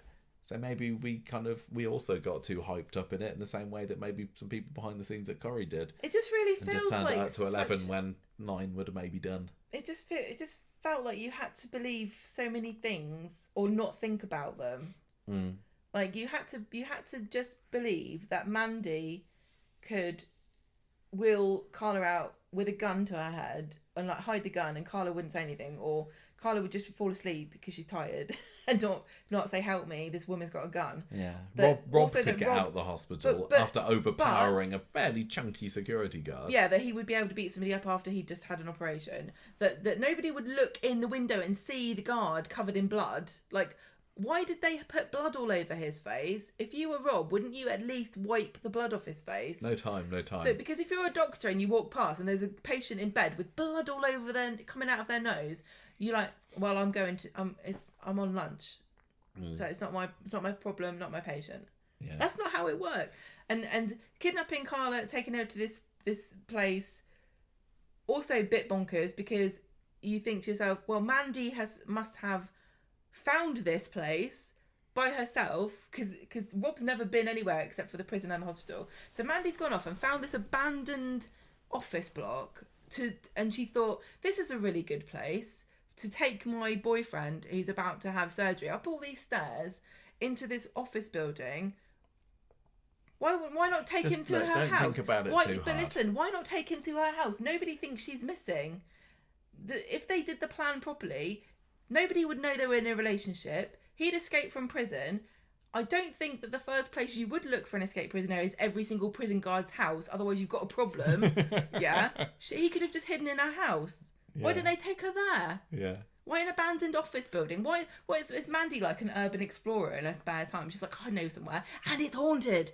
Oh, I can't wait for you to see the ghost. Look, Captain Hindsight. There's so many things that don't make sense, but maybe I'm too stupid to understand. At least. I think I appreciated the getting taste of your own medicine-ness of Rob going over a balcony, as silly as the fall was. Oh, if only Lisa had hit him on the head with a pipe. Yeah, finished him off. That would have been poetic justice there, wouldn't it? Wouldn't Daniel have liked it? Oh, can we also just quickly give a shout out to Bobby for trying to give himself a nickname? Oh, the Bobcat. You cannot give yourself a nickname, and you cannot be Bobcat, Bobby. It just doesn't. You're the green pastel, just... That's deal with it. That's the end of it. Right. What's been going on with old Kevin and Abby this week, Gemma? Just from one miserable storyline to the next. At least this had a few positive highs to it. I was about to say that maybe Coronation Street likes doing medical stories because at least there's no like giant leaps of logic, or it's not confusing. You don't have to think of like loads of like how to get out of plot holes and like, oh, wouldn't this person do that, because it's very straightforward. But then even the kidney storyline was not actually done properly because they did it too quickly. Right, come on, Kevin. Balls. Lots of testicle jokes this week's episodes. I appreciated it. My favourite testicle joke of the week was when Sally suggested that he take it home in a jar, put it under his pillow for the testicle fairy. Yeah. That gave us both a genuine chuckle in today's episode, didn't it? That was a good line. What would you get? Oh yeah, more than 50p. I mean, it was 50p when I was little for my teeth. Just even tooth inflation, you'd probably be getting a note these days, wouldn't you? Don't know.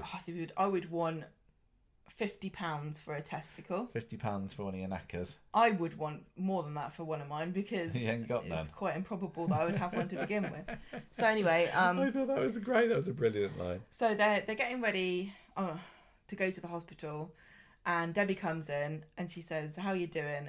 And Kevin says, "I'm having a testicle chopped off. How do you think I'm feeling?" Have you kind of minded the lightness the lightheartedness that they've taken with this? No, I'd rather they didn't do it at all. But if they're going to do it, then let's not cry all the time. I am left wondering at the end of this week. So is he okay now? In a way, I don't like the waiting. I don't like the waiting because he said a week, wasn't it? So this time next week we'll know. But I don't want it to drag on. I really, really don't. It's enough. But if it if it doesn't drag on, it really is like, well, what was the point of that then? I will say one thing. I did see a comment, and I can't remember who said this on Twitter, and they said that they it was a bloke who wrote this, and he said, I'm glad they're doing this storyline for Kevin because there haven't been stories about men having cancer. And I was thinking, who then? Who what? Who had cancer? Well, Robert Preston had testicle cancer, didn't he? He wasn't a real character. Yeah. He died and no one cared. He could have died of testicle cancer. No, they have had it. It was totally. It seems far unnecessary. But I agree with that. The fact that all of the other characters who've had cancer have been women. I would have to look that up. The big stories, the big heart-wrenching, weepy, oh my goodness, this Hayley, is incredible. Alma. Yep, Sally. Yeah. Sinead. Yeah, they were all. That's not wrong. There hasn't been a story, and I don't want this to turn into Kevin's story, and I don't think it will, where you've gone, oh no, how sad this poor cancer man I'm 100% is dying. not expecting this cancer to have spread so much that he has completely got no hope, and they discover next week that he's stage 4 or anything like that. I think Kevin is going to get out of this. But we did just have the big medical storyline with Paul.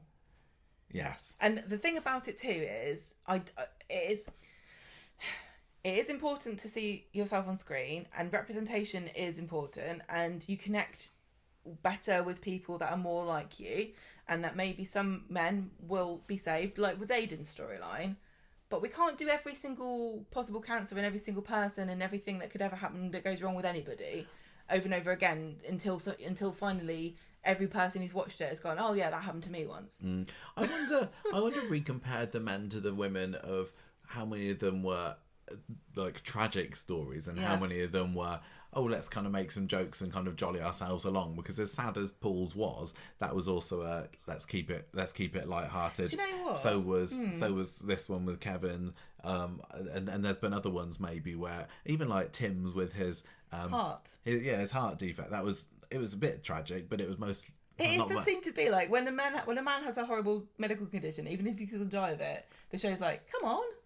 Yeah, it's not so is that bad. the message that they're trying to get over to the male viewers? If there's something wrong with you, just smile and get on with it. Get on with it. Leave the tears for the women. Like, and when a woman has something wrong, I was like, oh my god, how sad. Can you lie on a bed and cry? Can you arrange your hair behind you and have a tear down your beautifully make-upped cheek? I did it. I enjoyed this story like this week. I preferred what was going on with Kevin to what was going on with Abby in this story this week. As I've said before, I'm very, very much over her having all these hallucinations and tears and hysterics about seeing Mason. Rude. But yeah, Kevin, who has arguably got something worse. No, it's not a competition here, but that seems to be a more enjoyable part of the story for me.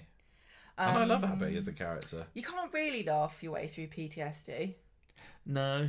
You can laugh your way through God, where am I going to see Mason this time? I stand up on the stretcher this week. Yeah, Seb and Mason. We want Mason this week, was it? Do you know what made me laugh, Kevin? Earlier today, I was outside the hospital and I saw a gurney, dead man on it. And I thought it was Seb.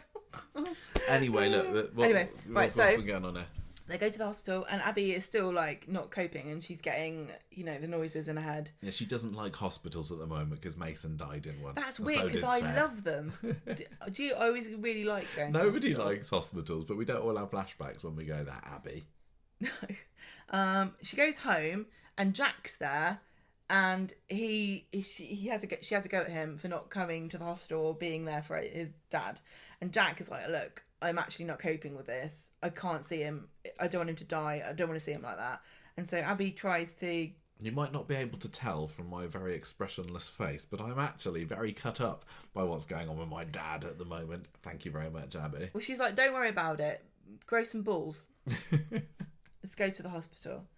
The surgeon comes in and says, yeah, we're just going to whip it out. They should do that, shouldn't they? Can you grow them in the lab? I know that you can just get prosthetic ones, but... What would be the purpose? Well, just instead of prosthetic ones, you can have a real one if you've got one lopped off. But what do you want it for? Grow... What do you want it to, like, make sperm, like... No, I just prefer the thought It's a biological one. Yeah. But you could just put anything in there. You could just put like an eyeball. Yeah, an eyeball. Like this guy dead, and he's got really bad eyesight, so we don't need his eyeballs for anything. Do you want that? No. We'll cut the end of it off. It's not going to dangle out. Right, come on. What's next? But no, I was just thinking, if you could make a testicle, you could make a design a sperm. You could grow one on a mouse's back, couldn't you? Like an ear. They probably have done that. It's a poor mouse. But listen, you make design a sperm. Like, these ones will be smart. Oh, yeah. These ones will be... Well, Kevin doesn't need his for having any more babies, I'll tell you that. Right, you've got a choice. You can have a fake one, you can have an eyeball, you can have one that makes sperm that's really smart, kids, and I've seen Jack, so you might want to try that one. And the other one is a novelty one that does confetti. Confetti? Yeah, confetti comes out and makes confetti. No, thank you. It's right. it's just experimental at the moment. Carry on, what's been going on? So, they go to that hospital and Kevin gets told about the eyeball and it all seems normal to him. So, Abby has a bit of a moment at the end of Monday's episode, and then Tuesday she's getting even worse. She's sitting with Debbie in the waiting room, and Debbie's like, go home, look, you can tell that you're not coping, everything's going to be okay, you can leave. So Abby thinks, but then she decides to go. Kevin's had his operation, it's a complete success. I was surprised, maybe I wasn't surprised, I'd never really given it any thought. Half an hour it takes to get it out. Yeah, when I was watching it I was like, half an hour? That's not very long. And then I thought, well, but what are they doing? They're just cutting it off. Yeah, it's probably... and when they do it to a ball, they just straight with a pair of scissors. Yeah, in a very easily accessible place, isn't it, really? Well, you guys store it in a stupid place, don't you? Don't have to be digging through any muscle or fat or anything to That's get what you get for waving them around. Waggling them about all the time. Yeah. So, he's woozy, he's knackered, but he's still having a joke. Debbie and Jack are there for him. And Debbie says, Abby's out. She's actually having a moment in the car park at the moment. So she's screaming in the car park. And then she sees this stretcher abandoned. And she goes over and takes the sheet off of it because there's a body underneath it. And when under there, no surprises to anybody, is dead Seb. But it turned out that it was just an empty one, wasn't it? I know. I was sitting there going, oh my God, she just I know. A corpse is under there and she's just going to be flapping a corpse about. I know. But no, it was just an empty one, which is a shame. But she even grabbed a duvet, didn't she? Or not a duvet, the sheet over the top. They didn't put duvets on top of dead people. Just to make them cosy. Yeah. I want an electric blanket on mine, please. I always said I wanted to get buried in my pyjamas with a duvet. I don't understand why people wear fancy clothes. You're going to bed. You're sleeping for the rest of the time now. Be comfortable. That's how it works. Right, so the doctor's like, well, all went well. Next thing we're going to do is take you for a CT scan to make sure it's all gone. And then Debbie looks at her phone and is like, crikey, I've got 4 missed calls from Abby. So she rushes off, finds Abby out the front, and Ash has come. And this was really nice because Ash is just, working as a paramedic, and she walks past and Abby's just having a meltdown with a sheet. And she's saying, "Oh, this Ash is my..." so nice to her. Yeah, Abby's saying this is my worst vision yet, but I don't really get that. They're all very much of a muchness to me. She looks down and she sees Seb or Mason, but she seemed to think it was the worst one. It's pretty gruesome, but he always looks dead. Yeah. But this is him on a stretcher. Is that worse? Because I don't know. Well, I think she was saying it felt more real and more that this was worse. More, he's actually physically there. So Ash is just being perfect and wonderful. Ash was lovely. And Abby's apologising, and Debbie's like, she's being haunted, and Ash is like, oh, okay, yeah. We get that a lot around here. Yeah, there's loads of ghosts actually. Abby wants to see Kevin, but Debbie's like, let's just go home. So back inside, Kev's like saying, let's go to Barcelona, let's go he's see talking to Jack, football. isn't he? And Jack's like, but why, are you dying? Is this a bucket list? And Kevin's like, no, it just makes me realise the things I should be doing while I still can.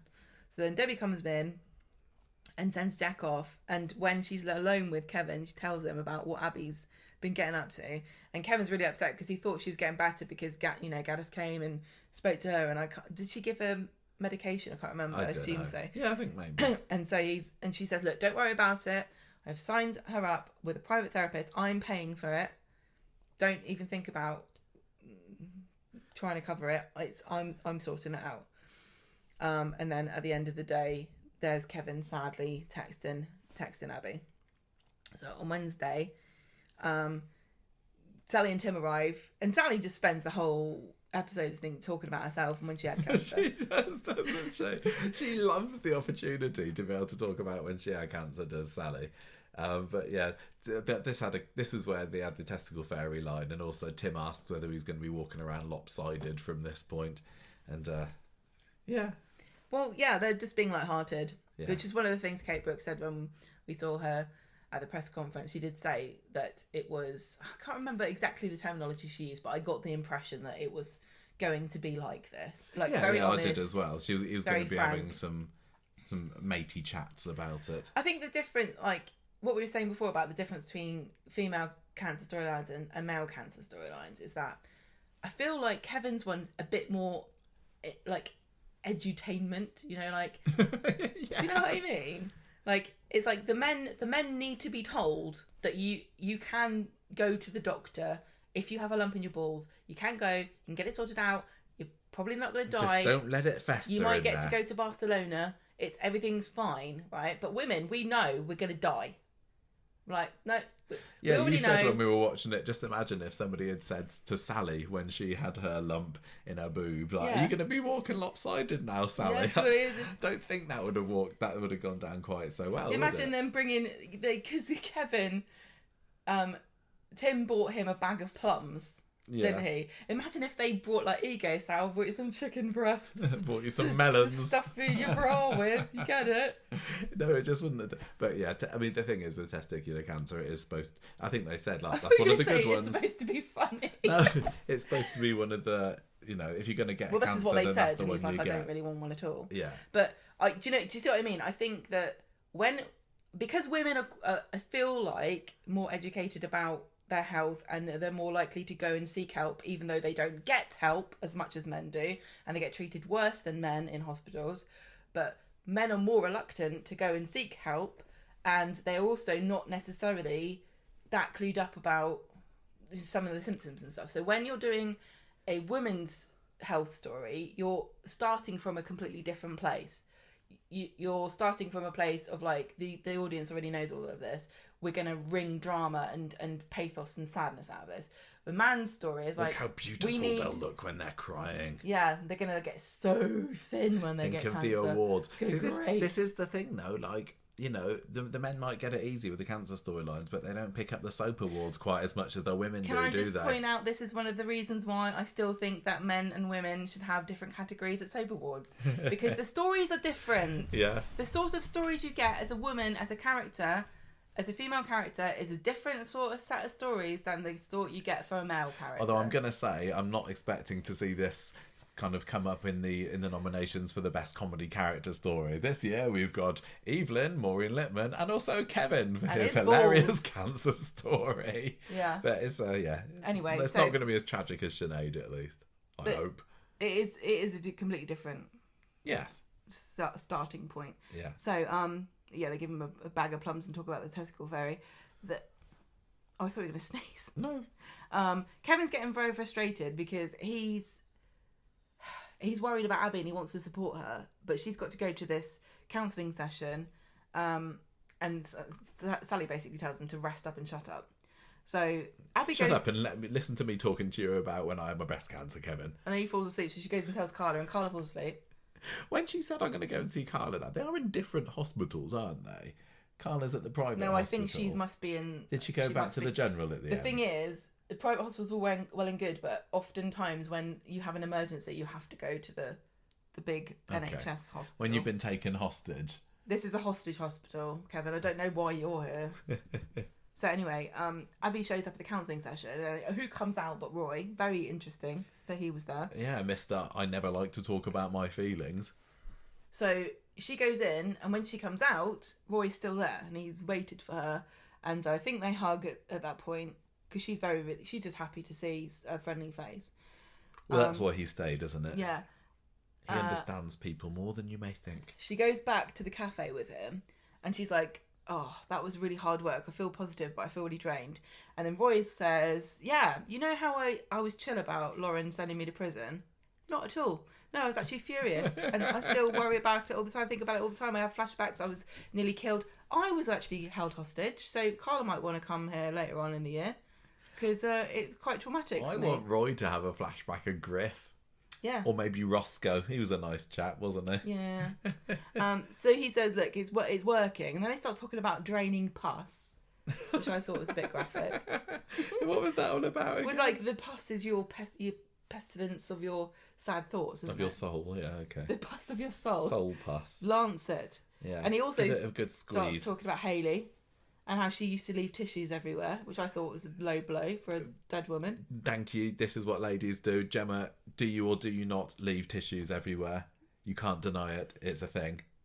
I don't. Yeah, but you can't. Right, you're just jealous because you can't blow your nose. I'm not a very good nose blower. I do have a deviated septum, Yep. and that's my excuse for not being able to do it very well. But you do leave tissues around all over the place. It's not infrequent that I will get into bed in the evening, and there will be some of your tissues there that I have to flick out the way.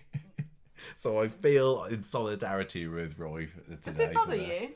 You just have to tell me. No, it doesn't particularly bother me. I don't do it on purpose. But I thought that, soaps are at their best when they can pick out the truths of modern life. Well, I suppose women have been doing this for ages. All right then.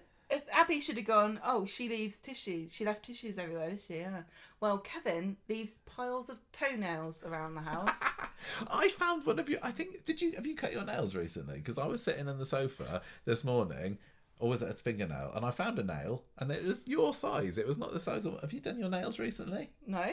Really? Where did you find it? Just on the sofa. Maybe it was... Oh, no. Look at how long my nails are. Gemma was showing me the evidence now. Ghost nails. Ghost. Maybe it was one of mine that just flicked off somewhere. You leave piles of crusty, infected toenails around on the table where we put food. Okay, so let's not be having this conversation. Fine. All right. And we'll find out whether this all gets cut now. Right, so he's saying I miss her snotty tissues, which is apparently what you'll say when I die. I think that he should have kept one so that he can like clone her when the technology becomes available. Yeah. And she could have a real snot Hayley. No, it'll be like the fly, right? Because there will be some Hayley DNA, but also some bacteria of whatever gave her the flu. So it'll be like Hayley, but she's a kind of zombie that makes you sneeze. I'd take it just to see the lovely Hez on I the want screens to see how again. Julie Hesmanhouse would handle that role. Masterfully, I'm sure. Right. Right, I love you. Right, what's that's about it. Well, he says that I'll always be there for you, and he gives her his hand, like he's kind of expecting her to give it a kiss. And the results are going to come back from Kevin, like you said, and he wants to go to Barcelona. And so this story Abby can comes be back. put to bed. I really like this. The very last scene when Abby came home and she got under the blanket with Kevin, who was sitting on the sofa having a nap. And she says, look, I'm going to look after you now. And I'm going to keep going to the therapist. Yeah, see, it was heartwarming. It was nice. It was a heartwarming story this And week. this is There were the no thing. guns or hostage situations or drama or silly flippy stunts. It was just a fairly nice, heartwarming story with just a few little silly bits of experimental editing when Seb appeared. And having the hospital echoes in her ear. This is the thing about it, like you wouldn't have got that feeling off of them two on the sofa together if you hadn't had all of that before. But we could generate that cozy warm feeling without cancer and PTSD. Maybe we could. I quite enjoyed this week. I liked his therapist. We looked at the favourite name I've ever seen of an actor in Coronation Street. Lola Sonola. Fantastic. Was the name of the actress who played the therapist. We looked her up. She was great. We didn't look her up. She was just in the credits. We saw her in the credits, didn't we? Okay. It was crack reporting and research that we did. Oh my gosh! Right, next story. We said this would be a short one. It's unbelievable. What's been going on with the Platts? How have you been finding the Platts drama recently, Gemma? When they had the hearing on Monday, I was like, why are they in court for? I was like, yes, there's been a little fire, hasn't there? Yeah, so this story basically this week is about Max being told, no, you're not getting bail. I can tell you what happened. He's going to Scotland. Yeah. First he was going to Belize, and now he's going to Scotland. Or Cornwall, possibly. Do they have jails in Cornwall? The question was asked. I don't know. There's one in Winchester. For the pasty rustlers. Oh, it's very serious down here. We don't like it when people nick our pasties or cider. Anyway, they're all criminals down in Cornwall, don't they? They're all pirates down there. Yeah. So I certainly hope they do. Right, so it's the hearing on Monday. David's getting stressed out. He thinks that Max is definitely going to be getting some time inside. Well, yeah, he did set fire to the house. I don't think there's any escaping this. Like, it's the same with Dylan. I can't see how whenever his trial comes up, whether he's going to get away with that. This isn't an oops, is it? This isn't an oops. He did it on purpose. My bad. He did it. Yeah, so... And I know that the jury won't hear that Max is a white supremacist who made racist propaganda and... You don't need to, do you? But the judge will know at the end and go, you know what, we gave you a chance. So Max is sent down. He's on bail and on remand until the trial... He's not on bail. He's not on bail, sorry. He's on remand until the trial date is set. So that's put that story to bed for a little bit. Well, it hasn't. Oh, no, it hasn't, has it? You're right. Because now they're worried because they wanted him to be out on bail to protect him. Because like we said last week, there's an awful lot of characters in jail at the moment that have got a grudge against him. Whether that's Matty or Logan or Harvey or Damon, or Griff. I can't believe the number. I don't think there's ever been a time where a character's name has been uttered so often as Harvey without that character actually appearing. He's like the bogeyman of Coronation Street. He doesn't even have a tough guy name, does he? I wouldn't say Harvey's the most threatening of monikers. So I think Harvey is a furniture man or a rabbit. For a Coronation Street fan, Harvey's. I just think of the furniture store, and he's just. What's next? His friend Cadbury's going to come after you. So and Alexander Meerkat. Right. Oh, that'd be good. David comes. He's got a scary accent. Hello, Max. Hello, Mr. Get away. or Trevor the dinosaur. Yeah. They can't have a threatening character called Trevor or Connie anymore, could they? If you're not from the UK, these are all sponsors and adverts. They know. Bumpers. So David gets to the bistro back home later and says, "Oh, Nick, you never guess what happened. Max is on remand. We need to get this money pronto from you. You know, you told me last week that you could solve all my problems by giving me a load of cash. Well, I kind of need it now. Otherwise, Max is going to get shanked in the back the second he steps into prison." And Nick says, yeah. You know, I said turned out that I probably can't. I confidently can't offered get that to you, actually. £10,000. Yeah. So David starts getting a bit knocked off about it and starts going off on one, smashing glasses all around. I thought that was a very low key paddy that David was having there. I thought that was again, why do that? Just for the drama again. I was like, oh, come on. This story, again, it's still not particularly grabbing me because it's all gang stuff again, isn't it? It's all crime and gangs and darkness. And Shona comes in later and here's what's happened. The bistro customers have all gone off by this point, and Shona's kind of like rolling her eyes at David as he strops off. And Nick says, oh, David could be on his way to having a breakdown. I hope not. I really, really hope not. What's he going to do? Start seeing Max on a gurney? This is not where I want this story to go. Please. They're just repetitive, isn't it? Yeah.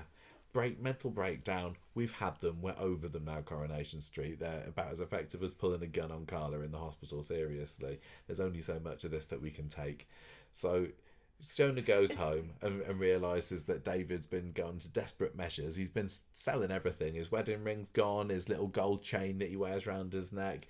He's been selling all of his Trim Up North hoodies on eBay. I think he has. I think he's the one behind ITV. He's been selling his little trolley. Yep. He says the Harvey's goons have taken everything that I can give them, and now they just need to sit tight and wait. So he's given them a bit of a down payment. But I need some more money off of this Andy, otherwise we're going to be in proper trouble. Betty's absolutely gutted, right? That Carla never gave him £100,000 for his kidney. Yeah. Didn't even ask him. No. I bet he would have made quite a tasty profit there, couldn't he? A tidy profit. He could have. Look, he wouldn't have got the full £100,000. Would he? Because you only had to pay that because of the prison stuff. He could have negotiated 75. He could try doing some kind of medical trials, couldn't he? Yeah, we got money for that. We did this. Oh yeah, we did. There's a flu camp in London that gives you £6,000. There was a malaria trial my friends went on, £2,000. You could probably donate sperm. You can't sell blood in this country, sadly, or plasma, so that's not possible. But you could go to America and do it. I think. Oh no, I don't think you can do that, and I don't think English people can because of BSE.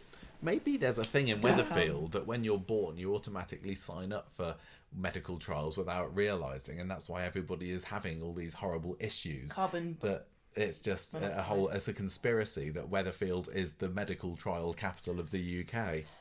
I wouldn't actually put it past think. them. Makes you think. You know, they're putting down guys up to all kinds. Yep.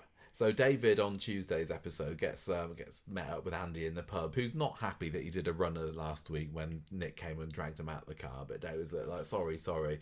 Someone from Harvey's gang dragged me off. You know what it's like. I won't let it happen again, though. Got any other jobs going? And Andy's like, well, okay, look, believe you or not, I do. $2.5 grand sound nice for you? I got another job for you. Sorted, says David. Let's do it. So what is it? Is it a kidney? I can't remember whether they've actually said what this is yet. Sperm? I don't know. Look, stop it. Is it in my eyeball for in your testicle sac? Maybe it is. Maybe it is. Do you think that David would do that? What, put his eyeball out? Yeah. Would he donate an eyeball? £2.5 Not for $2.5 grand. How much would you sell your eyeball for? If I knew it was going to a good home, like Kevin's scrotum. Right. Go on. How much? No, you're right. I don't know. I don't think there's any price I would accept for one of my eyes. No, I kind of need them. Yeah. Unless I was moving down to Cornwall to be a fellow pirate with an eye patch. Almost always using both at the same time. Yeah, I need my stereo vision. Thank you very much. Anyway, look, David and Shona go and visit Max later in prison, and Shona's saying, look, I'm sorry, maybe it was a bit my fault that you handed yourself in after I kind of gave you that chat. And Max says, no, my fault, it's on me. Fair play to Max, I thought. He's being very mature and grown up about this. He says, look, it's my second offence. I'm 18. I deserve what's coming to me. I set fire to my house. Bit of a plonkerish thing to do there, wasn't it, really? So they say, look, just watch out for anyone dodgy. They might be ready to shank you in the back. We've given Harvey a bit of money, but there hopefully is going to be some more to come. But yeah, just watch your back, all right? And also, by the way, you might find that you're getting yourself transferred to a prison in Scotland at some point. So that's a bit of a downer because it means that they can't go and visit him. So yeah, watch this space there. Max is not happy with this, and he says, look, David, can't you just make sure that you pay Harvey the money and then it's all okay? And David says, I wouldn't pay it. The way I see it, that David... I think that Harvey kind of enjoys toying with the Platts by this point. I don't think he wants the money. I think he just likes messing around. You're yeah. Right. I think I would find it quite funny if I was him. Well, it keeps you entertained, doesn't it? There's only, isn't it? Yeah. I mean, there's only so much you can entertain yourself. I know that they've all got phones in prison or... these days, so he's probably doing his Candy Crush, just like I said earlier. But toying with the lives of the residents of the street is probably an awful lot more enjoyable, I would say. Well, Max says, this is all your fault. He kind of flips, doesn't he? He does. I said he started off being very mature, but then when David full says responsibility, yeah, and then he just says Scotland. David, you shouldn't have taken the money, really. What's wrong with Scotland? You pillock. Oh, you said it would be cold. Yes. I would love to be in Scotland and be cold. You mad, you crazy woman. Too hot. So this story kind of, it was obviously a very minor story next to all of the Carla and Rob drama, but it was still a downer, wasn't it? We just didn't enjoy Monday and Tuesday's episodes, and this added nothing in the way of levity or good times to those episodes. So let's do the Lou story, which we kind of... Did you enjoy Lou and Mick this week? Did you enjoy their little escapades? I didn't like them as much at the end of the week as I did at the beginning of the week. It felt like with Lou and Mick this week, they had their little story about will they or won't they split up, and maybe it was just a way of saying, oh, look what this couple are like, always falling out and then falling back in love again and then making up, if you know what I mean. Look how volatile they are, aren't they kooky? I think it was a bit of just trying to show us that, but there was also kind of the bit of the dark underside as well, because clearly Mick knows who Chesney is but isn't letting on yet. I thought that was really interesting.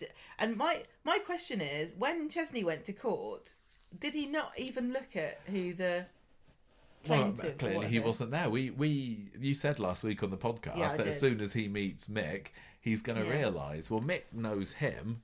Yes, exactly. So how did he remember who that is? How did Mick see Chesney? Is Chesney just so stunningly unobservant and uninterested in everything that happens in his life that he didn't even look to see what the guy looked like?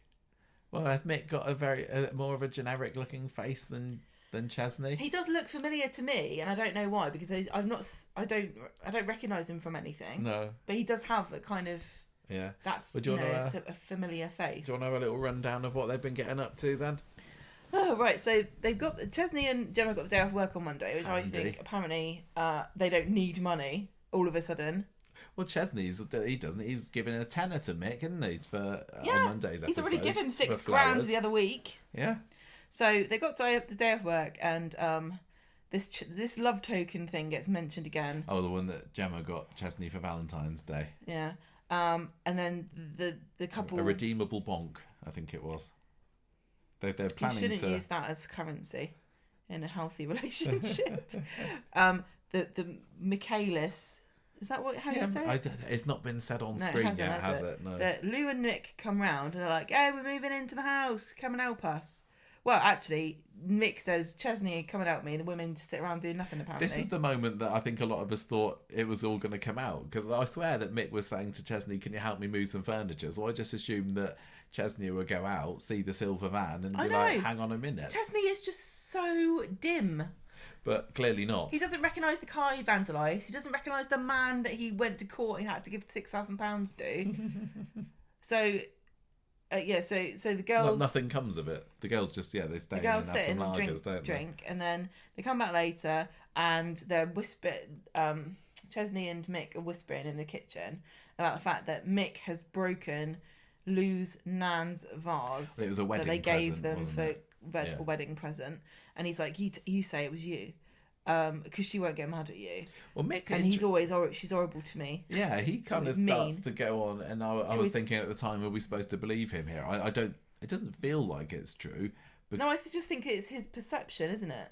That Lou's always having a go at him, but then she does. But then... Yeah, but then he deserves it. He seems like he's more of a schemer than she does. She, at the end of the week, is saying, look, we need to be friends with these people, please. Yeah. Yeah, so he's like, she's horrible. She's horrible. She leaves tissues everywhere. And Chesney's like, just tell her the truth. It'll be fine. Mick comes out and goes, "Oh, Chesney, break your vase." And then Chesney goes, "I did not break, you did." And then she's like, "Oh, you flaming idiot, you stupid waste of space." And he's like, "Oh, well, I'm out of there. Good luck in your new home. Forget you, I'm off." And Chesney and Gemma are like sitting there going, "Oh my God, what should we do?" This couple need to get their own set pronto, because they can't be having their domestics in ours. They can't keep arguing and bonking in our house.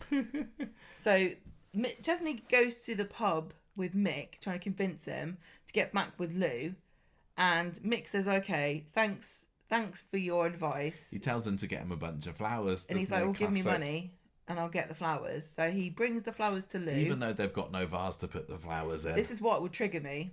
If you broke my vase and made me sad and then brought me flowers to rub the salt into the wound, I would not react in the same way. No, and I'll hold my hands up and admit that breaking a vase isn't, out of the range of things that I might do. I do break things. I do break cups and glasses. When I buy anything, I buy about 3 of them because you break them. You know that I'm going to get my hands on them at least once. And then you criticise me for spending money, but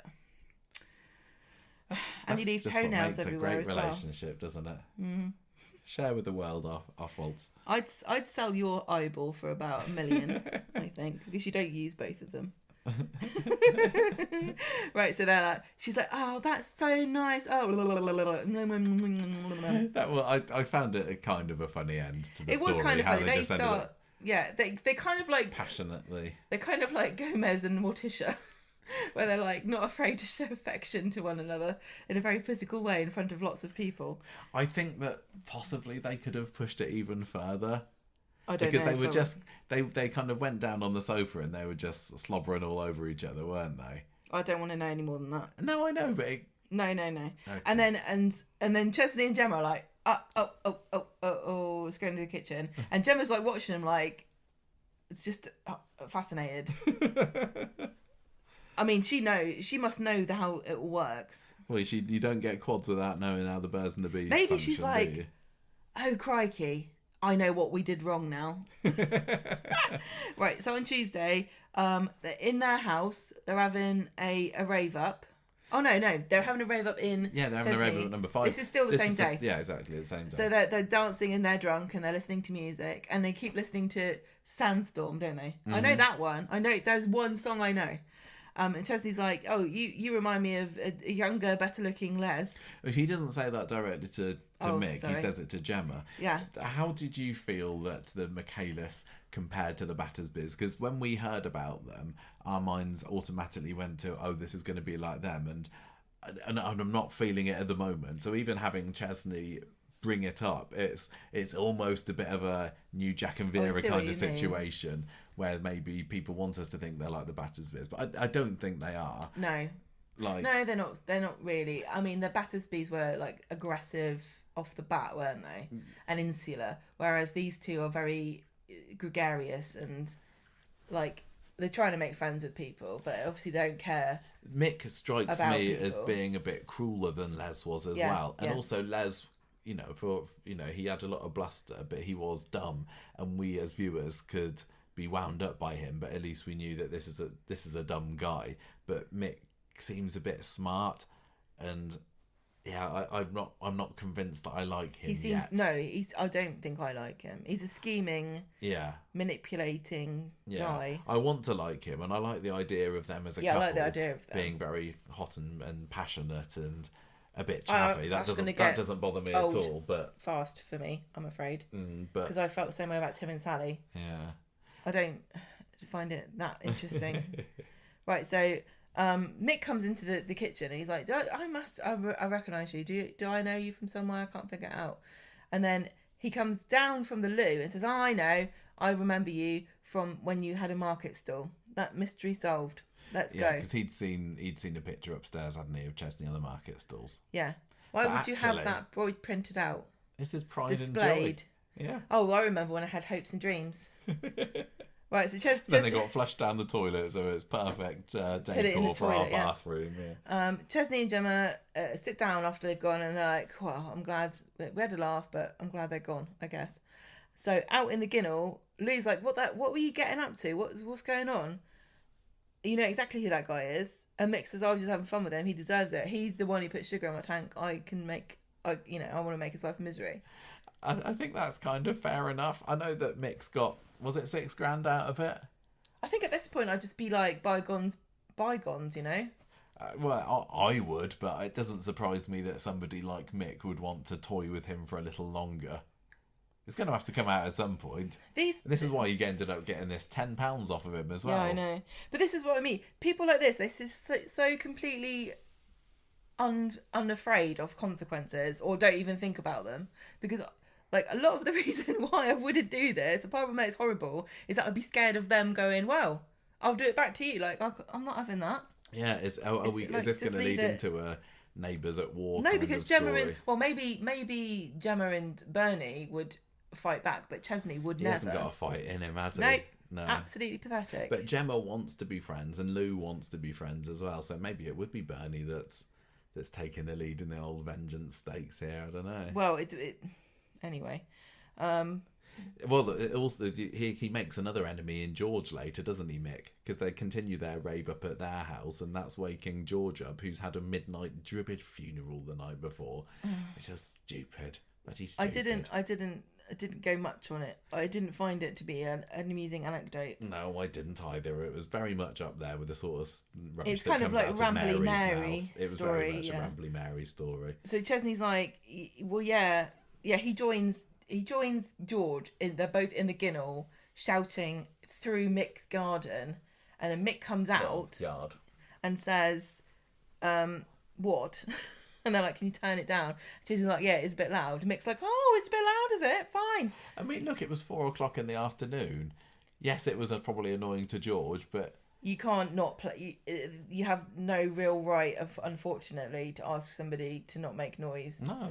And it is really bad. And I hate the idea that someone can just really wreck your life by making noise all the time. But in this country, there's not lots you can do, really, unfortunately. No. And the sad thing is that you don't have any rights. If you're a shift worker or you work nights, you have no rights at all to a quiet, peaceful night's sleep during the day. No. It's really sad. Yeah. Because my dad sometimes would have to work nights, and it's really tough. I think that George was getting more sleep than he probably actually needed as well. I know, if it's midnight is late, midnight, but he seemed to just be when you spending the get whole home, day asleep, didn't he? Because what do you do? he was asleep later on when they were playing those pranks and knocking on the door. Yeah, what are you doing all day? Although he did answer the door very quickly at the end of the episode, you pointed That out, was didn't suspicious. he? Like, had he fallen asleep on the stairs? Because I don't know, there's no other way to answer the door as quickly as that. Maybe he slept with his forehead against the door. Maybe that's the quietest part of the house. Maybe Eileen's pushed him down the stairs. Well, why not? Just knocked out why not have there. 2 people get pushed down the stairs in the same week in Coronation Street? It's like ants in a bug's life all over again. So, Mick's not happy, but he turns it down, and they all part ways. And then Gemma and Chesney on the sofa later, when Lou and Mick come around, they got beer. They're like, yeah, let's go, let's meet up together. I think we're going to be great friends. And then when they close the door, Lou's like, can we just let this go? And I want to be friends with this. I don't want to spend my life again in a new place with everyone hating us and not talking to us. And it really makes you wonder what the hell they did. Well, they'd think they were just being general nightmare neighbours, really, weren't they? Yeah. I genuinely think there are loads of crimes that I can understand and forgive if you kind of like regret them or you turn over a new leaf. But being a bad neighbour is one thing that I absolutely cannot stand. I hate people like this. You've had bad neighbours in the past. Oh, they made our lives you? a misery. Yeah. Absolute misery. Yeah. So Lou's like, look, just let it drop. I want this to be. I want to be friends with this woman.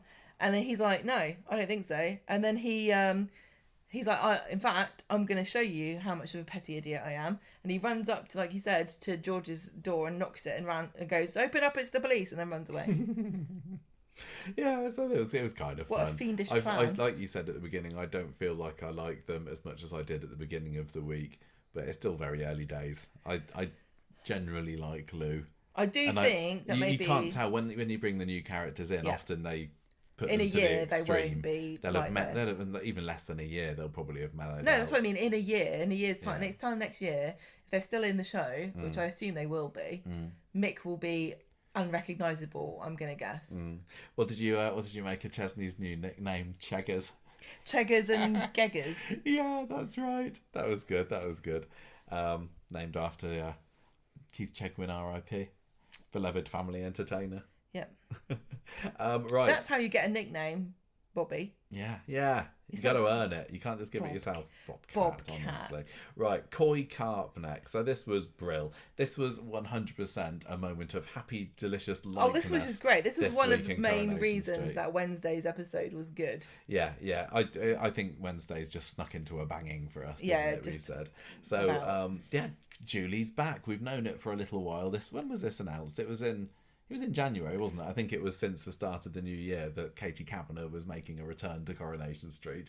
And we were so excited when we heard it was her, because we love this character, partly because she is so bubbly and bright and just fun. And everything I had hoped for about Julie's return, I seem to get in today's episode.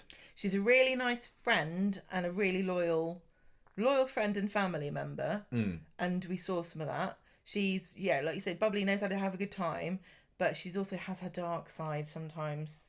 A little bit. Well, she had a lot of drama, didn't she, with wanting a child? Yeah. So for people who, when was Julie in it last? 2016, 2017 or so, maybe. It was when we did the show. Oh well, yeah. We got a good few years of her in the show because it was quite.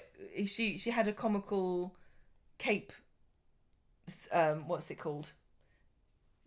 Season when she was pregnant. Yes, and the character was Katie was pregnant and Julie was not, and so she just wore a variety of capes. So she had links to a fair number of people who are still on the street at the moment. More than a lot of other returning characters, actually. She was going out with Kirk at the beginning, which was a bit of an odd relationship, a definite age gap relationship. She was a bit of a bunny boiler. Yeah, was she? She was a bit weird with him. Yeah. Oh, okay. A bit clingy. I think in the end she kind of got fed up of his childishness, and they just kind of broke up. But there's potential for something there, especially now Kirk's young, free and single. True. Wouldn't surprise me if they maybe go down that route. I don't want them to, because I was never a fan of those together, but there's scope there. She was together with Brian for quite a lot of it, and one of the times they both went off together, didn't they? I think they went off to Wales together, and then Brian came back because they'd split up off screen. She left. Yeah, or maybe it was, maybe that was they left together 16 or and he came back. Yeah, that's right.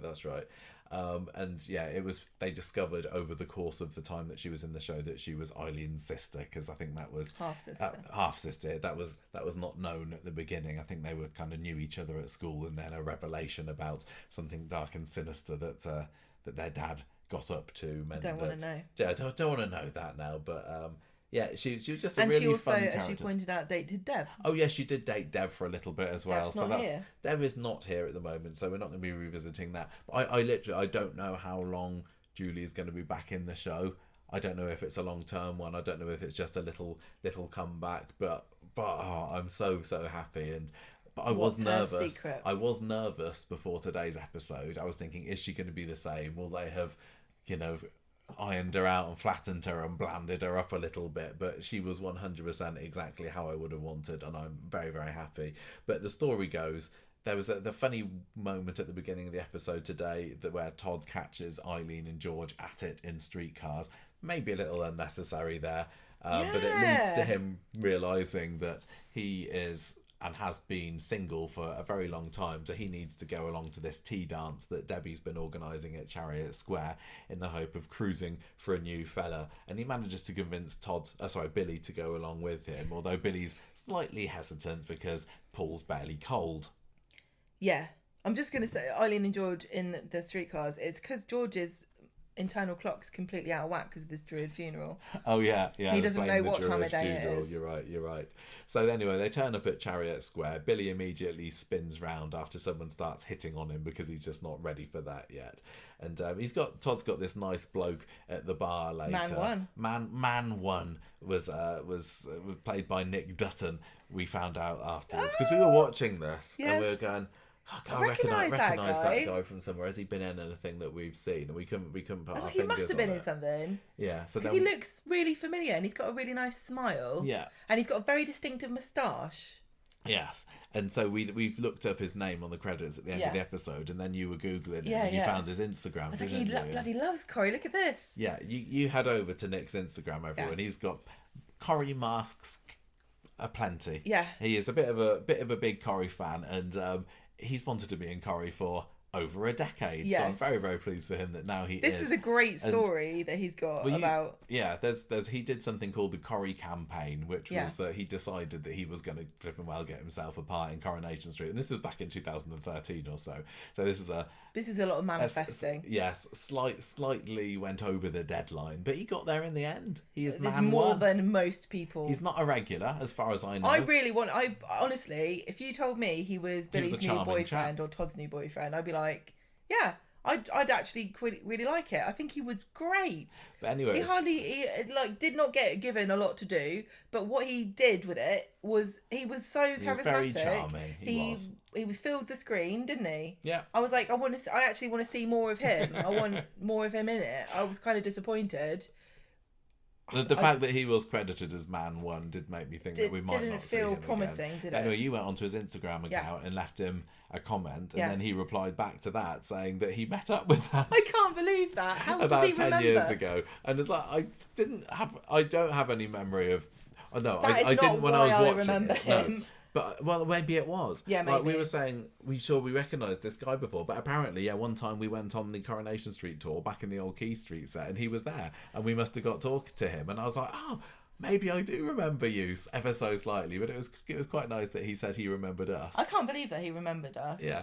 So anyway. This was like the most exciting thing of the whole day. That was very exciting today. We've been to London today. So. Yeah, but I genuinely thought he was lovely in the show. I thought he seemed like a really cool, interesting character, and tell you what, he's 100 times better than Mr. Dentist. Yeah, oh yeah, definitely. Was that 2 years ago? Dentist. What a bloody drag that was. Anyway, look, he's not the star of the show in this story. # bring back Man One. For sure, Thank you. Sure. Anyway, George shows up as well at this thing just so that he can apologise to hang Todd on. about what he walked in on earlier today. Can I just say sorry to Man too? Sorry, man. I don't know you're anything lovely about as well, you. I'm sure. I don't know anything. You don't have a backstory. No, you don't in the slightest. Anyway, then Julie shows up. Hooray! Yes. Lovely Julie. Oh, and Todd's do you not, step aunt, half aunt. Did you not love how excited Todd was to see her? Yeah. And he sort of rushed over. Like, oh, Julie, Todd. They did miss out on the opportunity for Julie to say, "Oh my gosh, you've changed," because he obviously is played by a different actor now. But maybe that would have been a bit too on the nose. And I tell you what, stunning acting there from Gareth Peirce. What? He's never seen her before in his life, has he? I know you could. It's like couldn't tell. they've known each other for years. Yeah. What did you make of Julie's outfit today? Lovely. Let me just refresh my memory. She had, didn't she? It was like a creamy dress I with orange, did have with a peachy thought orange about spots, it. and then she had matching peachy Let me. lipstick. I thought she looked lovely. I know, but I had a thought about it, and I can't remember what the thought was because I can't actually visualise it. I don't think we've got any pictures on our Twitter. Gemma's just hurriedly Oh, looking through our where Twitter would I at the find a moment. picture of her? Just Google Julie Carp, Julie Todd or I have to something. get rid of my search about which way to put a kidney round. We've got the information we need from that. But anyway, I can't remember where we said that Julie is supposed to have been all this time, but she's back in Weatherfield. She was in anyway. Wales. She was in Wales for a bit, and obviously didn't think much of the place. So she's back in Weatherfield. She says that she's doing business there, but she's acting a little bit shady and sus about it. And I don't know whether Monday we're going to find out exactly what she's been getting up to. But they sit down for a drink together. Todd says that I'll get my mum to come round, and Julie's like, no, don't bring her round yet. I'll find her tomorrow. I'll go around and see her tomorrow. But yeah, there's something going on there. There's got to be a reason why she doesn't want to meet Eileen. Any theories about what this could be? Because I'm in the dark about this. No, and I've just remembered what it was, and I dare not look. What? Her outfit looks like one of the outfits in Naruto, and it looks like she's got the little spirals on here, like black, and no one knows what I'm talking about. But I've got the little no pattern idea. on some of the ninjas' outfits. They have like a spiral, the Uzumaki spiral, and some of them have it, and it looked like she had an outfit that was based on a fabric pattern from Naruto. There we go. I'm sure that's not what they were going for. And I can't look at the picture again because the article was like, Todd is shocked by have you seen a spoiler? By Julie's secret or some. I didn't read it too much, so can't look at that. Yeah. But what is her secret? What could it be? Why doesn't she?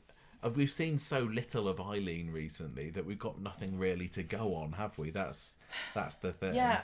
What? Because she obviously doesn't. She obviously knew she was going to Manchester. She obviously does not live in Manchester because she's staying at a hotel. Yeah. And she kept saying, I've got a business meeting. Nobody said to her, what business are you into? Because you never did business before now. What do you mean? Yeah, she worked at the factory, didn't she? Seamstress. Yeah. So what is that about? Why? What could it be? Because whenever a woman comes back, right, and she's got some kind, she's like, secret. It's like, oh, you just had a baby, haven't you, or something. I don't really like that's that. I don't really like the idea that Eileen and Julie are going to be locking horns over this. I want them to have a nice, wholesome, hearty family reunion. But clearly, there's something that's going on there that she doesn't want her half sister to know about. She's either done something that Eileen would not approve of, or she knows something that she doesn't want Eileen to find out. Yeah, like is there some kind of family financial? I don't any option. I'm thinking, it makes me think a bit less of the Julie. Yeah, it can't be anything to do with Brian or Dev or Kirk or even Jessie, because can't be any of that. She didn't genuinely gobsmacked when they reveal to her that Gail's gone off and married Jessie. So it's not a love thing. Yeah. And it's not. What the hell is it then? I don't know. Like I said, we've seen so little of Eileen. What has Eileen got up to that Julie might have disapproved of, or kind of thrown the spanner in the works without anyone knowing? Married a serial killer since she saw her last. That's gonna block the old family album, isn't it? Maybe Julie's written a book about Pat Phelan. I don't know. I just hope that we're going to find out next week, because basically there was just a lot of lovely scenes where not much happened, wasn't there, between the two of them. And she's just being lovely. She's just being absolutely lovely and then cryptic. And at the end of the episode... And it's Katie Kavanagh who plays her, and I don't know anything about her at all, but if she's anything like Julie, I would love to have a drink with her as well. Oh, she was great. She was so great. She's At lovely. the end of the episode, we see George letting her out of the hotel, and she then has a secret phone call to a taxi saying, pick me up at the Chariot Square tomorrow 9 o'clock, take me straight to Manchester Piccadilly. So she's clearly got no intention. What's that? No, I don't have a business meeting. It's fine. Yeah, no intention of going back to see Eileen, but I just hope that she's intercepted, because what I don't want this to be, now we've got her, is this is it, and then now you've got to wait 6 months to find out what she's doing. I want to know now. I can't hold on any longer than next Monday to find out what Julie is up to. I hope it's nothing lame and boring and mundane and like overblown. Like, oh, I don't want to see Eileen because I never supported her when she was being abused by Pat Phelan, and I feel guilty. That would be such a letdown. I'm really hoping that we're going to see a lot with Brian and maybe Kirk. I'm not so fussed about Kirk, but Brian is also single, lonely, doing nothing at the moment, is he? Hopes up, because remember when Violet came back, we're like, I know. She's going to do this and do that and do this and do but that. I'm so much more excited about Julie's return than I was Violet's. Violet's is like, oh yeah, that's okay. Didn't really, she wasn't one of my favourites, but Julie was. She was brilliant, and in the similar way to Debbie, she just exudes that brilliant old school Corrie. Yes, you're right. Vibe. There is something old school about how charming, because they used to give the characters so much more time to just be weird and fun, and Debbie's one of the only people that gets time to do that anymore. Yeah, I don't want to take any of that away from Debbie. Debbie. Wait to give to Julie, but if they can build more time in for them both, would you be happy for her to pair her up with Brian again? Because I think love them together. They were good together. I was actually sad when Brian came back without her. Yeah. Because although I do like Brian, it's one of those couples that you kind of want to believe in, and you think, it upsets and disappoints me to know that they're not together anymore. Yeah, but there's also still Mary sniffing around, isn't there? And that's been going on for what the hell is going on there? So maybe we get a Julie versus Mary. Ice I caps don't are going to melt before those two do anything. I just cannot wait. I was so happy to see this. It put a big old smile on my face. So more, please. Daisy story, Gemma, quickly.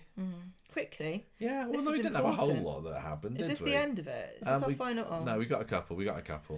Only Wednesday stories. Oh left. God, this Wednesday this was out of nowhere for me, right? Because I remember Daisy and Jenny stealing money. I remember Carla telling them that now she's in charge of the pub. I remember Coronation Street forgetting about it completely. Then I remember everyone being shocked when they woke up and went, "Oh yeah, they owe Carla vast swathes of cash." Carla summons them to the hospital and gives them a shakedown. And apparently they just went, "No, we're not going to do that. Betsy will give you the money, Carla." Yeah, Betsy's loaded. And she's Swain. not going to university, is she, apparently? So it doesn't matter. And so they think they've got away with it, but no. And then on Wednesday, Ryan and Daisy just are jogging in opposite directions, meet in the middle. And Ryan's like, "Oh, now's the time. I'm going to use this time, even though, this is deadly important, that you owe Carla money and she wants it." And I forgot I was going to bring this up. I was, I did have a formal meeting arranged with you later today. Do you know what I mean? He just happens on the off chance to bump into her, literally. Yeah. And then he's like, "This is a very important thing that you're not doing." And she's like, "Oh dear." Yeah, so she's both her and Jenny in today's episode are left. But they still don't seem that bothered, because when Daisy gets a Violet under her ass about it, and she didn't seem to, Daisy gets stroppy, doesn't she? Because Daniel starts coming into the pub and demanding to know why hasn't she found out who the daddy is yet, and because she's got this money thing in her head, she's a bit more snappier than she maybe normally would be about it. Yeah, he follows her into the back and says, "You don't want to know what's going on." And she's like, "Look, this is really serious. I forgot that I owed Carla tons of cash." Because Ryan's saying, Carla's had to take out loans for this kidney stuff, and now she's drowning in interest. Yeah. She needs the money. I couldn't believe that Daniel put his hand on Daisy's hand. She points out that Bethany's barely been gone a week, and here he is trying to make the moves on her again. Such a bloody Ken. I love Daniel and Daisy together, so I wasn't too fussed about it. But well, it was anyway, bit of a cheeky move, I would say. Daniel's like, "Oh dear," what's upset you? And she's like, oh, I'm pregnant and penniless. And he says, oh, you know, she says, I need some space. I can't think about this now. Then she goes and tells Jenny, and Jenny's like, oh, I gave her 90 quid the other week.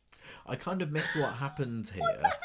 I think that maybe she gave Jenny the impression that it was Daniel's baby, because that's the only Yes, thing that she can did. explain what happens at the very end of the episode. Jenny and Daisy talk about Daisy's like, I want to leave Weatherfield because as every word reminds me of the babe, you know, who's the daddy, whatever.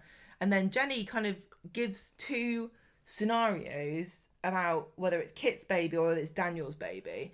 And the way that Daisy reacts, she decides that means it's Daniel's baby. Yeah, and you know, Daisy has said that she deleted the email that said who the daddy was, but that doesn't mean that that's actually what happened. So it could well be that all this time Daisy 100% knows who the father is. She's just not. I think she does not know. ready to. I'm leaning more towards the idea that she does know. But I don't know who why it is, she had to delete it, because she could have just left it in her inbox. End of the filming block is easier that way, I Okay. guess. So yeah. Right, she's like, yeah, I want to go, and Jenny obviously doesn't want her to leave, but she's excited because she's decided that this means it's Daniel's baby, and she thinks that if she can just get Daniel and Daisy together, Daisy will stay in Weatherfield, because I think she just wants, you know, the baby and Daisy to stay with her. Yeah, she wants to play happy family. So she corners Daniel, and she's like, come here. Shh. Don't tell anybody, but I think it's your baby. You didn't hear it Don't from tell. me, she says. Don't tell. And you made me rewind it, and because I missed Daniel's look that he gave at the end of the episode. He did give her like He a went, nice little cute smile, didn't he? Yay! Gonna be her daddy again. Yeah, he looks shocked, and then he looks to the side and he goes, yes. What I can totally see now, Daniel going back home and telling Bertie, you're going to have a little brother or Oh sister, my and getting completely head over heels. And then you've got to buy one, excited haven't you? with it. But maybe that's going to mean that the baby isn't his. This is in what the I said end, to you. because I he's was going to like, get too well, overexcited it's about Kit's. it. I don't want it to be Kit's. No, I don't. I seriously think don't want it would to be a bad Kit's. idea if I'd it's rather it was Kit's. Daniel's. But The way I think that they're all excited about it being Daniel's makes me think it's not Daniel's. it but feels maybe... like we might find out soon enough. And finally, we also had a little bit of people doing the sort of stuff that you need to do to make babies with Cassie and Steve this week. Getting an air fryer? Yeah, that's how you get a baby, isn't it? You just fry program one up. it in. Yeah, baby mode, please. Beep, Pull beep, out the boop, drawer, boop, and there boop. you go. Wait, you took half an hour. Normally takes 9 months. Air fryers are so revolutionary. So efficient. She's ordered herself 2 air fryers, one for Ken, One for eBay. who has forgotten that that's what it is, and one for eBay. Maybe this is what's going to happen with Reloved. Mandy's baby.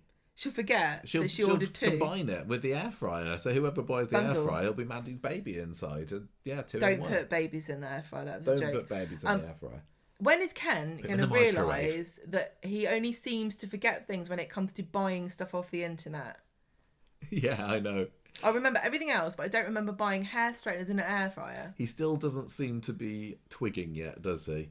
But yeah, so she's clearly taking advantage of him. She's going to make a bit of cash on the side by selling this air fryer on eBay. She's probably going to get caught out on it, I'm going to say. And she almost gets caught dosing up Ken's tea, doesn't she? But when Steve sneaks in and gives her a bit of a tickle. A romantic tickle from behind, yeah. That's what it turns basically, they just have a nice little chat together, and Well, all before long they're Wednesday, snogging. Cassie and Steve are flirting, and she's being charismatic and charming and bubbly and lovely and laughing and happy, and while she's merrily poisoning Ken and stealing money off him. But also, don't forget, Gemma, the very key point, also looking slightly regretful about it as well, just so that we can forgive lovely Cassie once this story is over. Oh, lovely Cassie, the poisoner. She's like Typhoid Mary of ridiculous. Weatherfield. It's ridiculous. It's so bad that she's doing, but they're thinking that, and I'm a sucker. I probably will forgive her because she gives these slightly Because Claire regretful Sweeney looks. is just like works magic on me by just smiling. She's got such a great smile. I know. And I love the idea of her and Steve together, actually. I think they're great. But I wouldn't forgive her being a bad neighbour. Never. Right, so that's the end of this week's Coronation Street. And, we nearly made it to a 3-hour podcast, so we are... That's because we spent a lot of time complaining and saying it doesn't make any sense. A lot of the things... So people do sometimes like it when we complain, but we have had complaints about complaints before. But Have we? serious, Yeah, people have said stop moaning so much. Really? It's a little bit. But I wouldn't normally, but it was such a dud. I don't know what to say to you. Dud, Like, you listen this to Rob, this... Carla and Lisa story. If you listen to this show, we're going to say stuff most people get that. We'll be honest about things. You can... And normally it just didn't tick the right boxes for me this week. I think we explain the reasons why we don't like something. I think that's different. You don't need to explain why that Rob falling over the balcony was bad. You just need to show it to anyone and they'd get it. It was like you said, I don't think anybody would have looked at that. I'd find it hard to believe that there are many people listening to this who would find it not just wrong that we're complaining about it, but would find it annoying. Because I think unanimously, I think we saw one person actually on a Facebook group who was like, oh, I'm alone, no one liked it. Oh yeah, no, exactly. Not everybody liked it, and fair play. No, not everyone hated it. Not everyone hated it, and fair play to anyone that did. But do you know what I think? Right, somebody on a Facebook, was it Michelle? Yeah, I think liked it. Fine. Do you know what I think though? Fine. That I would hope people acknowledge that when you say, oh, I liked it, or I enjoyed this character, or you said you hated this, but I liked it. I never go. Well, sometimes I would. It depends on if I'm in a jokey mood. But most of the time, I go, I'm glad. I'm happy for you. I'm actually pleased that somebody liked it. Yeah. Not in an obnoxious kind of like, oh wow, I'm glad some people don't have any standards. No, literally, everybody likes different things, and I like the idea that even if I didn't enjoy something, someone else did, because I want Corrie to do well. I want people to like it. I don't like it when it's not good. I want everyone to enjoy themselves and be happy watching it. But I don't want people to be like in the crime in hospital storyline so much that Coronation Street decide to make a lot more of them. I would really at this point just need them to make 3 different programmes. I just wonder whether, if this Rob drama had been in the middle of a more sedate week everywhere else, where they'd just been having general neighbour and family and friend dramas, and then this was the main action, would it have been better then? Yes, I'm going to say it possibly was, because it was just cutting from that to Max in prison, to David looking stressed about who he's going to rob next to get $2,500, to Kevin getting a ball off. There was just no respite from the misery on Monday and Wednesday, really, apart from possibly a little bit of Lou, but she wasn't everybody's cup of tea either. I think we need to get onto our scores for the week, and it would have. I think it was heading towards maybe a 2 after Tuesday's episode. I was really shocked. I think that Wednesdays did an awful lot to save it, and I am being very, very generous here. Thing is, I think I really did enjoy a lot of Wednesdays, so I'm going to give this one 3 words that sound like testicle out of 5. Like popsicle. Popsicle. Doesn't sound bicycle, anything like it. I can't remember what else they said. Icicle. There we go. What about you? What are you scoring it? This is difficult. Because it cannot be higher than a 3 for you. No, of course it's not. It's whether it's a 2.5 or a 3, because am I scoring it on the ambition that they failed to realise? Because that's even worse, isn't it? Yeah. Based on what you aimed for, you're a 1 here with some of this. Yeah. And I didn't watch the trailer. And I make a point of not watching them purposefully for the very reason that a lot of people pointed out that there was no real cliffhanger on Monday when Rob was dead, because he was in the trailer walking around at night. Yeah, I've not sat and watched the whole trailer, but it's appeared on YouTube and started playing for me, so I'd seen bits of it and I had seen that Rob wasn't dead. This is why they do well when they make a trailer. Like a purpose-made trailer. An artsy trailer. But it costs so much money, though. They did one for Emmerdale this week. They had a little balloon floating through a wintry wood. It was quite good. But Coronation Street hasn't done one of those since Imran's death week. And that was a long time ago. And do you know why? Why? Because we made that video breaking it down. Video, yeah. And I think they got scared of us. You're just putting off your score, 2.5. 2.5. Testicle fairies. 2.5 testicle fairies. What's a half a testicle fairy? It's only got 1 eyeball because it's using the other one for your testicle. What are we doing for character of the week this week? I mean, Debbie was a joy as always, but I think I'm going to go straight to Julie. as being the utter Julie. shining star of the week. Julie is at number one for me. I absolutely adored her in those scenes on Wednesday. So there we go. She is my character of the week. I'm going to give it to the man who played Rob going over the balcony because he's been maligned. No, you can't give it to Rob Stuntman. I'm going to give it, and you can't argue with me because this is my final answer. I'm going to give it to Man 1. Oh, come on. Yes. You're going to give it to Man him. 1. Just because you replied to us on Instagram. No, that definitely factors into it, yes. You cannot deny. I cannot deny it, but I was so excited about how interesting this guy was and how nice his smile was. How stripy his top was. He looked like a nice Dennis the Menace. You know, like Dennis the Menace is red and black, and he's white and black, so he's like the opposite. Okay. I think you're giving him a bit too much airtime here. I can say what I like. Okay. I was disappointed when we got to the credits and he was called Man 1 because I genuinely thought he would be back another time to scoop our Todd or Billy off his feet. Todd's in desperate need of a good seeing too, isn't he? Come on, get him a boyfriend. Come on, Why he's not? been on his Todd for too long. Right, I think we're done. Shall we leave it there? Goodbye, everybody. Bye. Thank you for listening. Ta-ra.